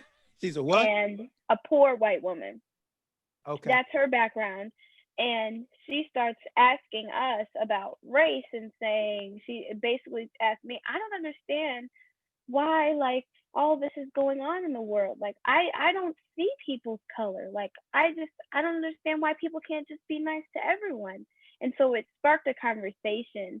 But what really helped me stay in that conversation and not really allow myself to get upset was kind of I guess trying to understand where she was coming from, and also trying to use SOAR's basically the concepts of a conversation within that conversation, because it's like always speak from your truth. I never brought in something like somebody else's experience into that conversation. It was always my experience and what I knew to be true. And then I always made sure she was hearing what I was saying. And it was actually a very interesting conversation, because I was telling her, I was like, you know, I think it's actually an insult to say that you don't see somebody's color, because I don't have that privilege. You know, like if I don't see my color, if my brother doesn't see his color, that can be very harmful to us. Absolutely. And by you saying that, that's also harmful as well. And I think that at the end of all of this, if we ever get to a perfect space, it's where everyone sees everyone's color, because my color is part of who I am. And so I was telling her, like, if you don't see my color, that's why I go to the store. You don't see me. I go to the store and I don't have any products for my hair. I go to the store, I don't have any products for my skin. I go to school, I don't have any products for where I came from. Like, that's what that is you don't see color, because like white people, I don't think they see themselves as a race. They see themselves as just people. And so, and everybody else has culture that comes along with their race. And white people kind of like took away everyone else's culture and subdued it. And so when it comes to talking about race and stuff, they always say, well, I don't see it. I don't see it. I don't, like, of course, like, I'm not going to see you that way, but like, that's exactly who I am. And like, I think that it's really important to dig that up and find the value in that when in conversations with people of different races, is to, you know, like, we are all different.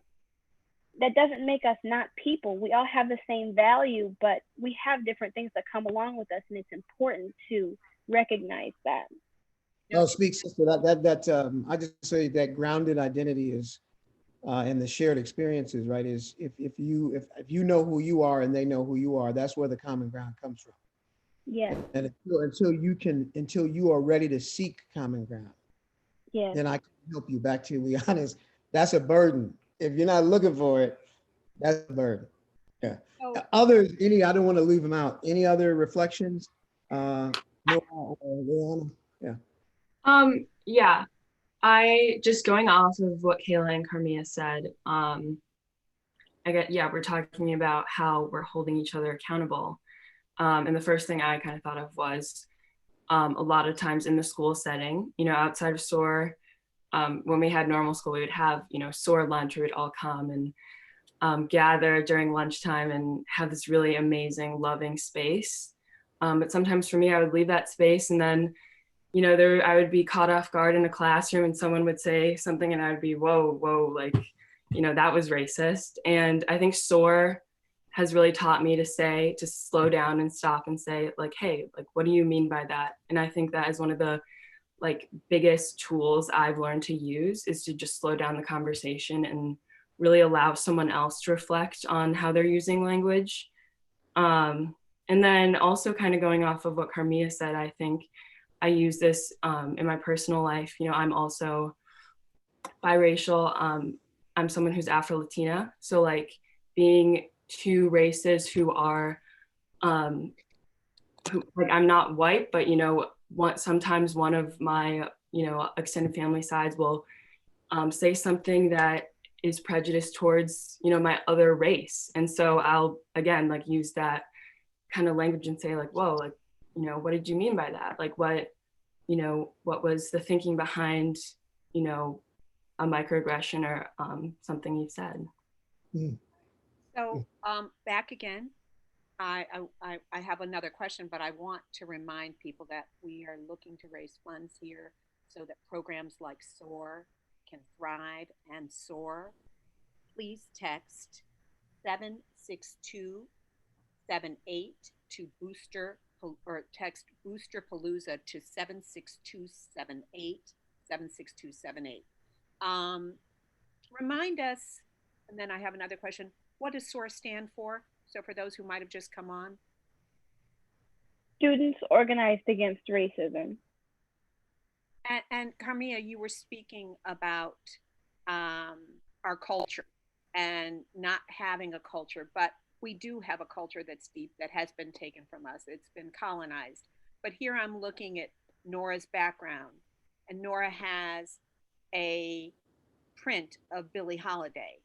I look at Taranda's background, and she has people of color, Black people behind her. And this is something that we have very rarely seen. We go to stores. What are the posters? What are the people? What are the ads? What are the movies? What are the books? What are the conversations on TV when we see anything, right? So this is revolutionary. This is amazing, you know, that we have choices, that when we go to a museum that we can see Barack and Michelle, that we have children who stand and get to see themselves. And so whether, and I'm a fan, you were a fan of perhaps the presidency, what we see is so important. Camille, you're an artist, right? Spoken word, or do you create? Yeah, I'm an actor. I sing and I act and do a little dance sometimes. So representation, it's important, right? Seeing Yes. yourself, be the first sometimes in spaces. Yes, that's very much so. Tell us about that a little bit. Yeah, I definitely think it's, I mean, my whole entire life I've been telling white stories as an actor. Any story that I've told, I mean, between The Wizard of Oz, I mean, there's The Wiz, but we would do the traditional stories, and I never really thought about it because I was just doing theater. And for a long time, I didn't even know I was Black. I just like hung out with the people I hung out with. And in second grade, I hung out with people who looked like me, and my friends were like, why are you hanging out with the Black people? And I was like, whoa. So I learned I was like, okay, this is a thing. But I also learned that I never played a main role when I was younger and I was acting. I always played a side role, or I played a character that was the most intricate. And it was always interesting to me that I never got to lead the story, but it made sense because it was never my story to begin with. I didn't connect to any of those. And it was funny. I did a fundraiser over like in June this past summer, and there was a lot of the performances were meant to raise money for like Black owned businesses within Evanston, and a couple of like GoFundMe's and that stuff. And so we had, most of the performances were about like Black liberation, and then some of them were just about race and stuff going on. And one of the groups that was supposed to perform they were just going to perform like a sketch comedy thing, and it was all white people. And they came to me and they told me like, we don't have our stuff like completely prepared like the day of when we're rehearsing. They're like, we don't have our stuff prepared. Like, we don't feel comfortable. Like, there's all these people that have meaningful stuff to say, and we're just a bunch of white people performing in this, and it doesn't feel right. And it was like the day of, they're supposed to perform it. I'm like, so why didn't you guys like think of something else to do, like a poem or something? Like think of something, because you committed to this. Like, you got to do it. And so they think a little bit, they come back to me and they're like, we just all don't feel comfortable. Like, we're all white and this is a Black Lives Matter fundraiser and whatever. And I said to them, I'm like, I've been a Black person performing in your white shows my entire life, my entire life. And I'm not asking you to be something that you're not here. I'm not asking you to act Black here. I'm asking you to contribute to something that is beneficiary for this whole community. So it was interesting, and they didn't have anything to say after that. I'm like, you're telling me you feel uncomfortable performing in something that is pushing towards the liberation of Black people and the togetherness of this community through the Black Lives Matter movement because you're white, and yet I've been performing in white shows my entire life, and I'm not sitting here going, I don't feel comfortable with this because that's the only platform in which I can perform in. And so it was just interesting. So Lori's asks a lot of our guests on Evanston Rules about the Black Lives Matter sign. Ben Blunt and Melissa Blunt's studio produced how many signs, Lori's? They produced a lot, but they've been able to, in a number of years, get out 2,000 signs in a town of 70,000 people. Now, we recognize that a town of 70,000 people is in 70,000 homes. So with what you just said about your friends feeling uncomfortable and you participating in performances that depict white people for all your life, what do you think about the Black Lives Matter signs? Do you think people are really meaning that, or do you think that is just a place for people to fake it? I think that there are a certain number of people in this world that go which way the wind blows. And so I think that the movement has pushed itself so far that if you're on the other side, it's clear you're on the wrong side, and people are going to look against you. And so it's like, oh, let me get over here. So I'm part of something, right? So I think a lot of people are doing what they can do to look right and not actually acting right.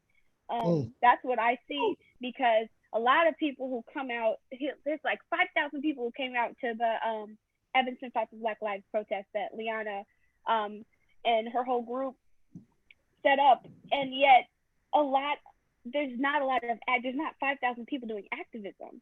So let me ask. Can I add to that too? I also a friend of mine like mentioned to me, like, you drive through North Evanston, predominantly white areas, and you see more Black Lives Matter signs than perhaps Black people in the Evanston community, right? Like, affordable housing is a huge issue, and actually the population of Black people that can afford to live in Evanston is decreasing right now.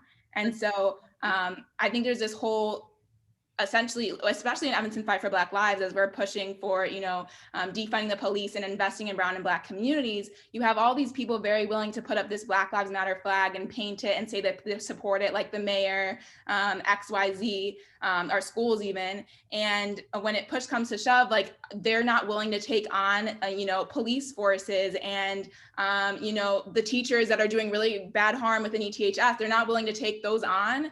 So to me, it's great, to have that, but like, it means so much more to me. One, as a white family, you're educating your white kids, so I don't have to do that job. And two, that, you're actually showing up and voting as an alderman, as a person in the community, to invest in Black communities, right? And so I think that speaks, there's this huge term, performative activism, all this stuff. I think that's a big issue in Evanston, and it's something that like also needs to be addressed, that it's more than just showing that flag. So a follow-up, right? What is the acting right? So if each of you could say, what is acting right? What would you tell white Evanston to do? And then what would you tell Black Evanston to do? Well, I think it's like it's not, when we talk about activism, especially in SOAR, right? There are so many different avenues, right?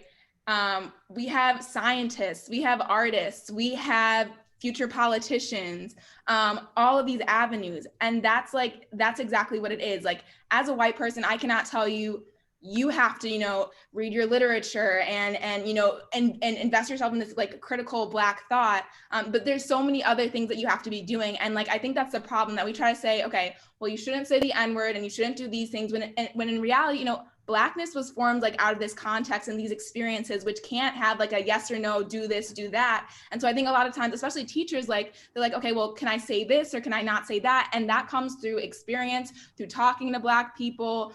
You know, like a lot of, especially, you know, white families, like they have one or two Black friends, but like they're not really authentic, real relationships with people of color. And so like, for me, there's no one thing that I can tell white folks to do.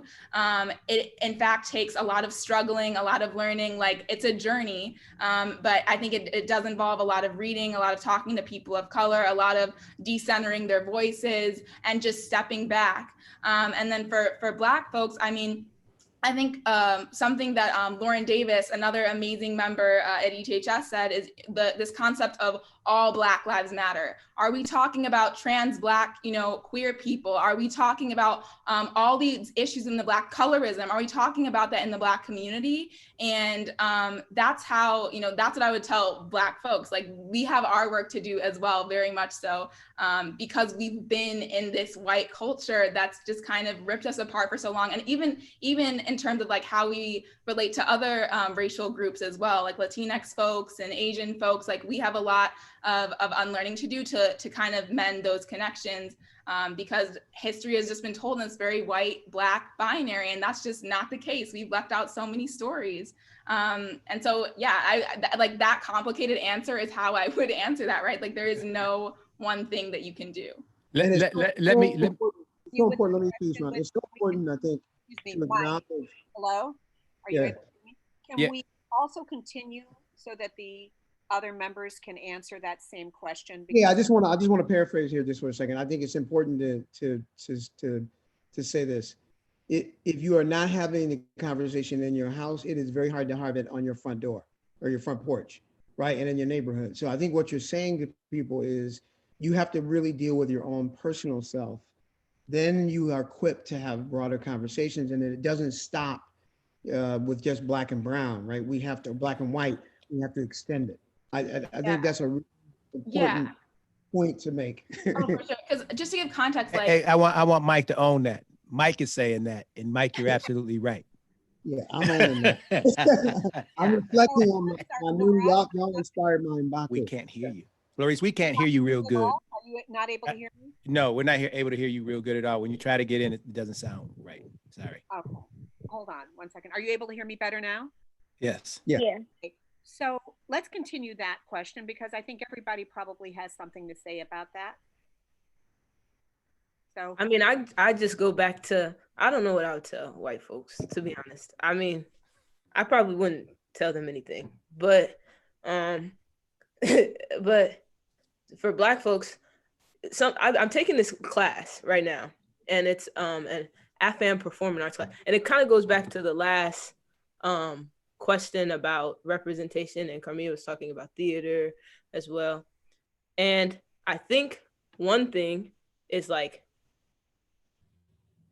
somebody said it was a trailer article, and she was talking about theater, what Carmia was talking about. And she says that all American theater is Afro-American theater. And because everything prior to that was European. And so everything that is American theater has been based off of slave narrative, which means that everything is Afro-American theater, you know? And I think it goes beyond theater. And then when you get into like the exploitation of it and the commodification of it, that gets like, you know, like whitewashed and whatnot. But everything is connected to us. And then the second thing is that James Baldwin talks a bit about the artist. And he talks about how the artist has to share. Like the artist's job, the Black artist's job is to share. And I think it goes back to language. And once again, I don't think we have the language to express humanism, and I don't think we have the language to express liberation and trauma either. And I think that the creation of that is important, which is art. And so art is creating that language. And so I would tell Black folks that, and art, not just like painting, you know, not even just acting, like anything we create is art at this point, you know what I'm saying? And so I would tell Black folks to keep creating and being creative, because I think it's the most essential thing to Blackness, because it creates language. Even if that language isn't spoken, it creates that language to express whatever needs to be expressed. Wow. And so I think that's what I would tell Black folks. I once again, I don't know what I'd tell white folks. Because the other thing is, she talks about like where whiteness fits into this. And I love this class. It taught me a new word, temenos.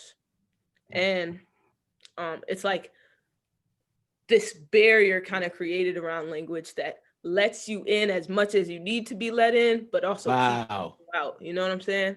Like this intramural conversation. And I think that's important as, The word again, please. Temenos. Yeah. And I think that's what art does as well. And I think like Black folks creating that allows us to have conversations that keeps people at bay, other folks at bay, but also like a way for us to communicate in a way that not everyone would understand. And so, yeah, I would say keep being creative, whichever avenue that is, you know. Nora? Kind of, I was pretty much on the same wavelength as Kayla. I am someone who loves visual art. I consider myself a visual artist.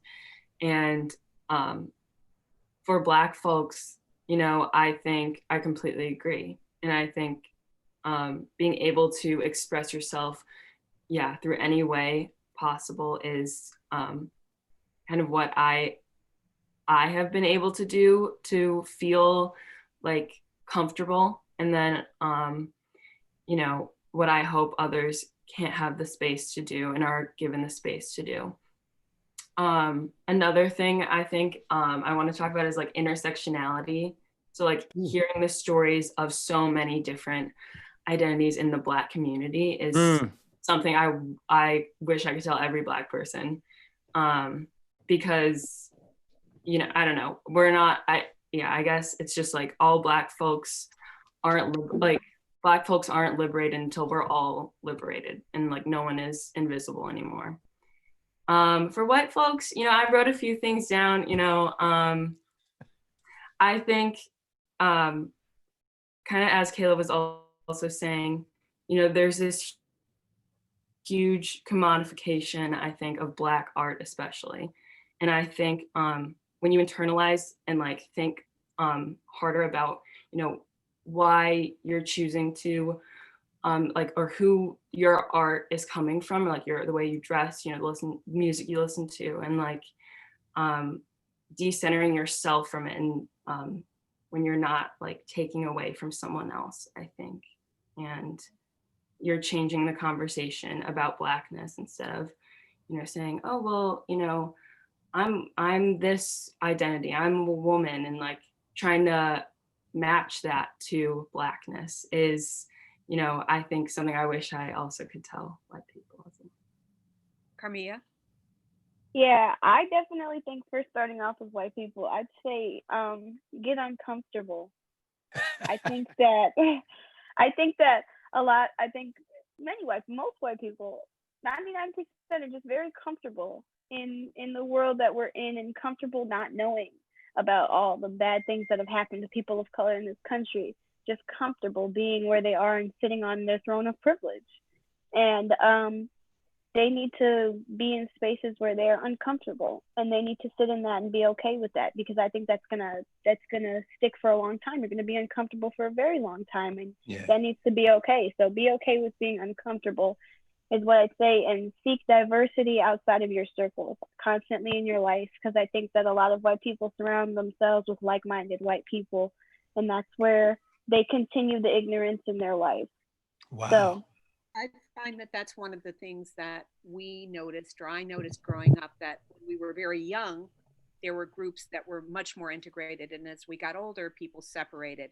And then as we've gotten older, still, the one tie that people can say is, oh, we loved Earth, Wind, and Fire. So we were in it, you know, we danced, we were in it, you know. But I was thinking, hearing all of this and talking to you, and we thought that some of the difficulties that our people might face in learning or interest in learning is because we're not learning about ourselves. We never see ourselves. We don't read about ourselves. We don't have the conversations. We're not in the boardrooms often. And so we need to be able to do that, right? Yeah, definitely. We need to be able to do that. And you all, including you, Taronda, you're doing that in such a strong and vibrant and important way. And I couldn't be more proud to be from Evanston and to be from ETHS when I see the work you're doing. Yeah. And so if we could, you know, we have just a few more minutes. So if you could say what your hopes are, how you intend to keep doing this work, what does that look like? I think just to kind of jump in and first, like, I'm just like, I don't even have words to speak after, like, you know, after like just hearing from you know, just these wonderful people. And I think that I think we often discredit the ways in which students are really thinking about, and kids and young folks and young adults are really thinking about and really internalizing and really personally interrogating these types of conversations in this very true and authentic and beautiful ways. I think it's very important for us as adults, especially to center student voice and center young folks' voice and make space for them to have these types of dialogues and conversations. I think for me, I think it's very imperative that we center Black joy.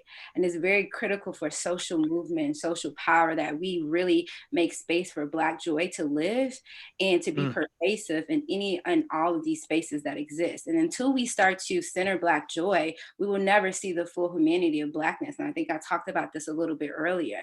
And I think in centering Black joy, regardless of like what your role is as an administrator, educator, parent, whatever your role is in community, it's important for you to recognize your place in centering Black joy and how you challenge oppressive systems and the voice in which you give Black joy in these spaces. And until we truly do that, regardless of it being, I know we talked a lot about allyships and these kind of like ungenuine, like kind of stamps of approval. I think that we really, Bettina Love is the author that an intellectual that I really have been like really resonating with lately. And she talks a lot about this idea that, you know, moving from allyship to co-conspirators, like we need folks to really step up and really push against and speak up for what is actually happening in these spaces. We cannot be silent any longer, you know. And I think that having, you know, giving these students really showing the agency of having voice and how voice can be pervasive in all these different spaces.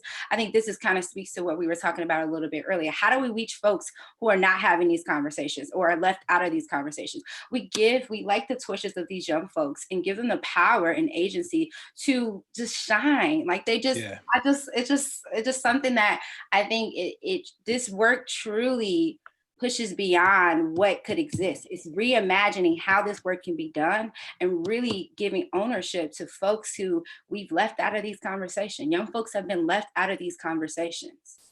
I also want to say one more thing. You know, for those who see us as all the same, I hope that by listening here today, that they can hear how different our voices are, how you each have points of view that while they overlap, you have your own spaces, your own views. You know, we are rich, we are diverse within ourselves. We are brilliant, and you all have just brought it in such an amazing way. And I'm going to say that for those who are listening, this is what you're supporting. When you give, you are supporting SOAR, you are supporting Liana, you are supporting Nora, you are supporting Kayla, you are supporting Carmia, you are supporting those that they speak to and where they take this in their lives, because it's part of their DNA. It is part of our DNA. And We have to recognize this. I applaud you all, and I'm going to do this piece where I'm just going to say, give, support, and not just give money, but open your ears. When people tell you how they feel, when Black folks tell you there's a problem, listen to us. When Black folks tell you it's good, you can listen to us too. It's not that we're just coming with problems, you know, but we have had 400 years of people not listening to us. And it's time. And you Well, that's all right. are the changers. And Hey, I am proud. So here we go. yeah, I Text. think we're at 2,300, right? Are we at? I'm not sure, but 2,300 isn't enough for what we just did. Okay. Yeah. 76278. And let me just say this. We'd love you to give now. You can give later. You can give tomorrow. You can give next week. Give. And I'm going to say, don't be afraid of the change. Embrace the change. Here's your opportunity for fairness. I want to ask. Hey, Ron, before you Kayla. go, let me say one quick thing because Okay. you. Yep. I just want to say, because you may have to drop off. One, I love the fresh perspective and the fresh water. We will not get there until your voices are heard and lifted up. So I just want to say that. The other is I would say before Ms. Woods, you know, there'd be some good consideration to when you reimagine is to invite parents. Have a SOAR parents group. And let us alumni help you support that. Okay, Yeah. Ron. Yep. So, Kayla, I think you mentioned this word 5 times over the last hour: trauma. Right, and I don't think we have an opportunity or have had an opportunity to kind of unpack that, right? And when we talk about cognitive dissonance, right, from the Black perspective and the white perspective, we've all experienced a trauma, right? I want, if you could, all of you young ladies, you beautiful, Black, strong, vibrant, remarkable sisters, I want you to speak to that trauma that we as a Black community experience. But I also want you to speak to the trauma that the white community has experienced. I think everybody will talk about like the trauma Black folks experience because it's like so right there. I think right now we're studying minstrel shows, and somebody that was commentating on it said, you have to, he just says it just like this, you have to degrade us in order for you to deal with the fact that slavery happened. And I think that's like white folks traumatized. And I would take it a step further, maybe that like the degradation comes from, there's a James Baldwin quote that says like, if you lied to me about who I am, then you must have lied to yourself about who you are. And I think that like, wait, say that one more time. Yeah, that is. And say it slow, right? And again, I just want to set up for the people that are listening. Here's the piece where you may feel uncomfortable. Embrace it like a SOAR student, address it like a SOAR student, learn like a SOAR student, and change like a SOAR student. Say that one more time. Yeah, if you lied to me about who I am, then you must have lied to yourself about who you are. And I think that when we look at Blackness and whiteness, rather than saying like, oh, like white folks got this and Black folks got this, like if we look at them as informing each other, like Blackness informs who white folks are, like what white identity is, then I think we can start to understand like the degradation of it. Like, oh, not rather than I degrade you because I think you're less than, like I am degrading you in everything that I do because I have to keep you. I have to sustain this image of you in order to sustain an image of myself. And so I think that's like white folks traumatized at the greatest. And I think that's why that tango keeps, not even a tango, keeps happening.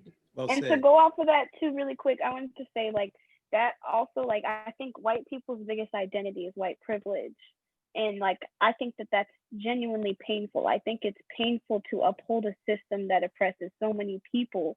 And I say like, it's so painful to have someone be racist against you. Like for the person who's experiencing that racism, that is so painful. But like it is also so painful and hurtful to white people for them to hold that within themselves too. Like it takes a lot of work to hate somebody and to hurt somebody in the way that whiteness and like that is like, I don't know, I feel like it's hurting themselves to hurt us. And so it's not just like we're being hurt, it's also, it's like a collective hurt.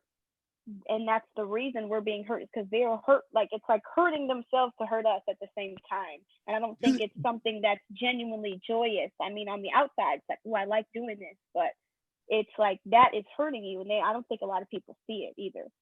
Well, they choose not to.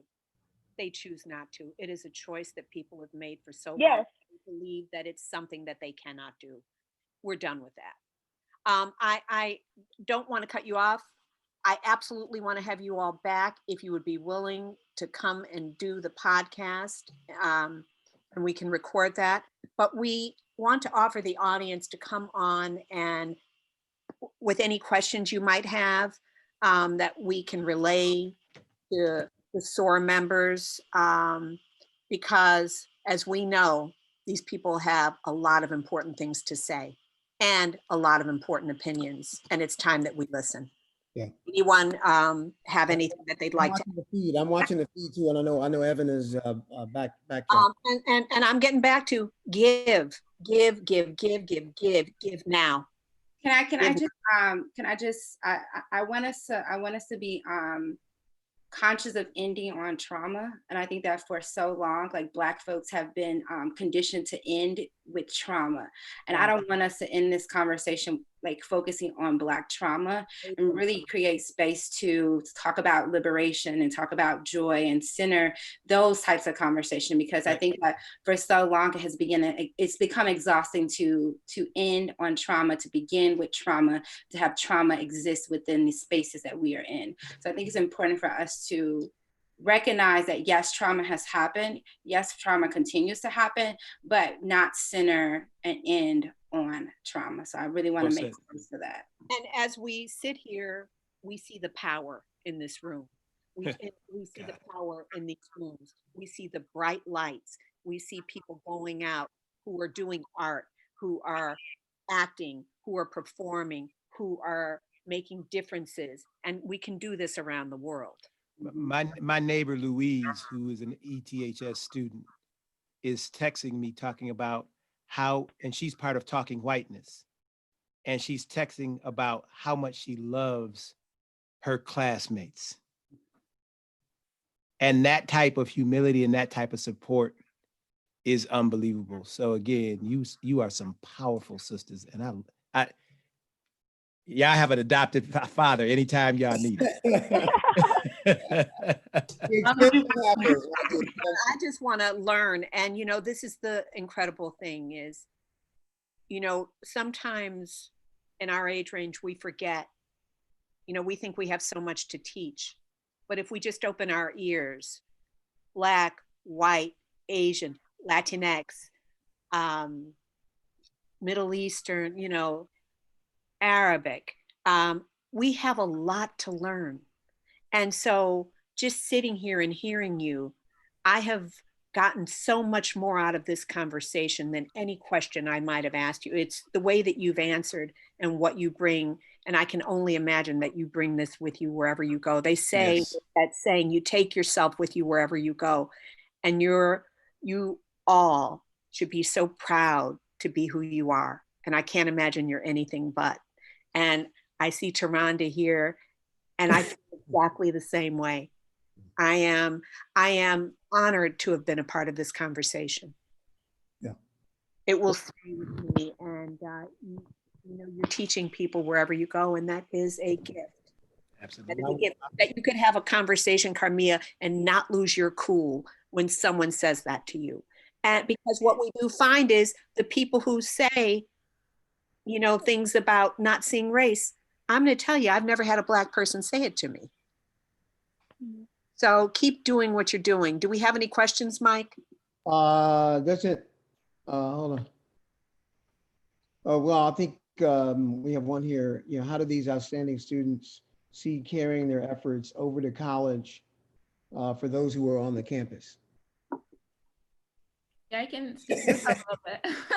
I mean, it sucks because I know, Kayla, I mean, like we're in Evanston, the pandemic is kind of messing it up for the time that I was on Georgetown's campus. I joined Black Movements Dance Theater Company and talking about like ending on liberation, like dance, music, art, like that has been at spoken word, my source of liberation, my way of telling our story and the way that I've experienced it. And that of my grandmothers, my aunties, like that is what Black liberation is to me. So that's how I've continued it on at Georgetown's campus. I'm also part of our NAACP chapter. I'm the Student of Color Association rep. So that's happening this year. Evanston Fight for Black Lives. I mean, like, even though I'm at Georgetown, like Evanston is my home. So I'm not able to continue that right now because I'm doing 6 classes, 18 credits, but I have a community of folks, Kayla, amazing people that are continuing on this work right here in Evanston. So yeah, it's like I said in the beginning, it's agency and the fact that like, I know wherever I go, you know, I'm a student in the business school, but like that capacity for me to take up that space, to be that one Black woman in the room, even though I am that one, like that's what, how I've continued on, and like the liberation of being like, I have the power to take space in this room. I deserve to be here. Like that's how I've continued on what SOAR has taught me. Let me ask you this: at Georgetown, are you the one Black woman in the room? Yes, absolutely. What's amazing, there's a lot of really powerful Black women in the business school specifically that I know. But accounting, all these classes, I'm sitting there, I'm like, yep, it's me in here, cool. And I mean, like maybe one, Indian friend that I have. But in terms of Blackness, like I could very well be the one Black woman, and I'm taking up that space, right? Like, and it's an important space to take up. And just you being there, just like seeing a painting of Michelle Obama, people seeing you in there makes a big difference. Yeah, that's right. Keep doing it. Hey, also have we got a few more minutes, right? We got another question or no? I don't see questions. We got a few more minutes. Let me also give a shout out to Kim Dietz and Kara Mann, who are the co-sponsors of this ETHS Boosterpalooza. We do want to break the bank on this. I think we're somewhere close to 2,500.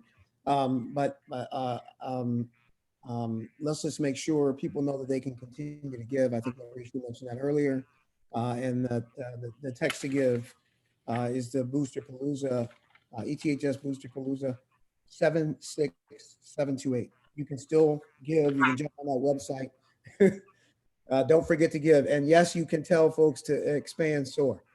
You can say give as they say in Chicago about voting, but we're going to say about ETHS and giving to this Boosterpalooza. Give early and give often. Yeah, give to it hurts. Give to it hurts. That's right. Make it change. Well, ladies, keep leaning in. Your voices are so important now and in the future. You are the future. So I would say just keep leaning in and keep. I think we would say consider your Evanston Rules family also part of your support and cover as you push forward. Right, we'll keep trying to help support you. Any else, Larice? As we, Bonnie, do you have anything?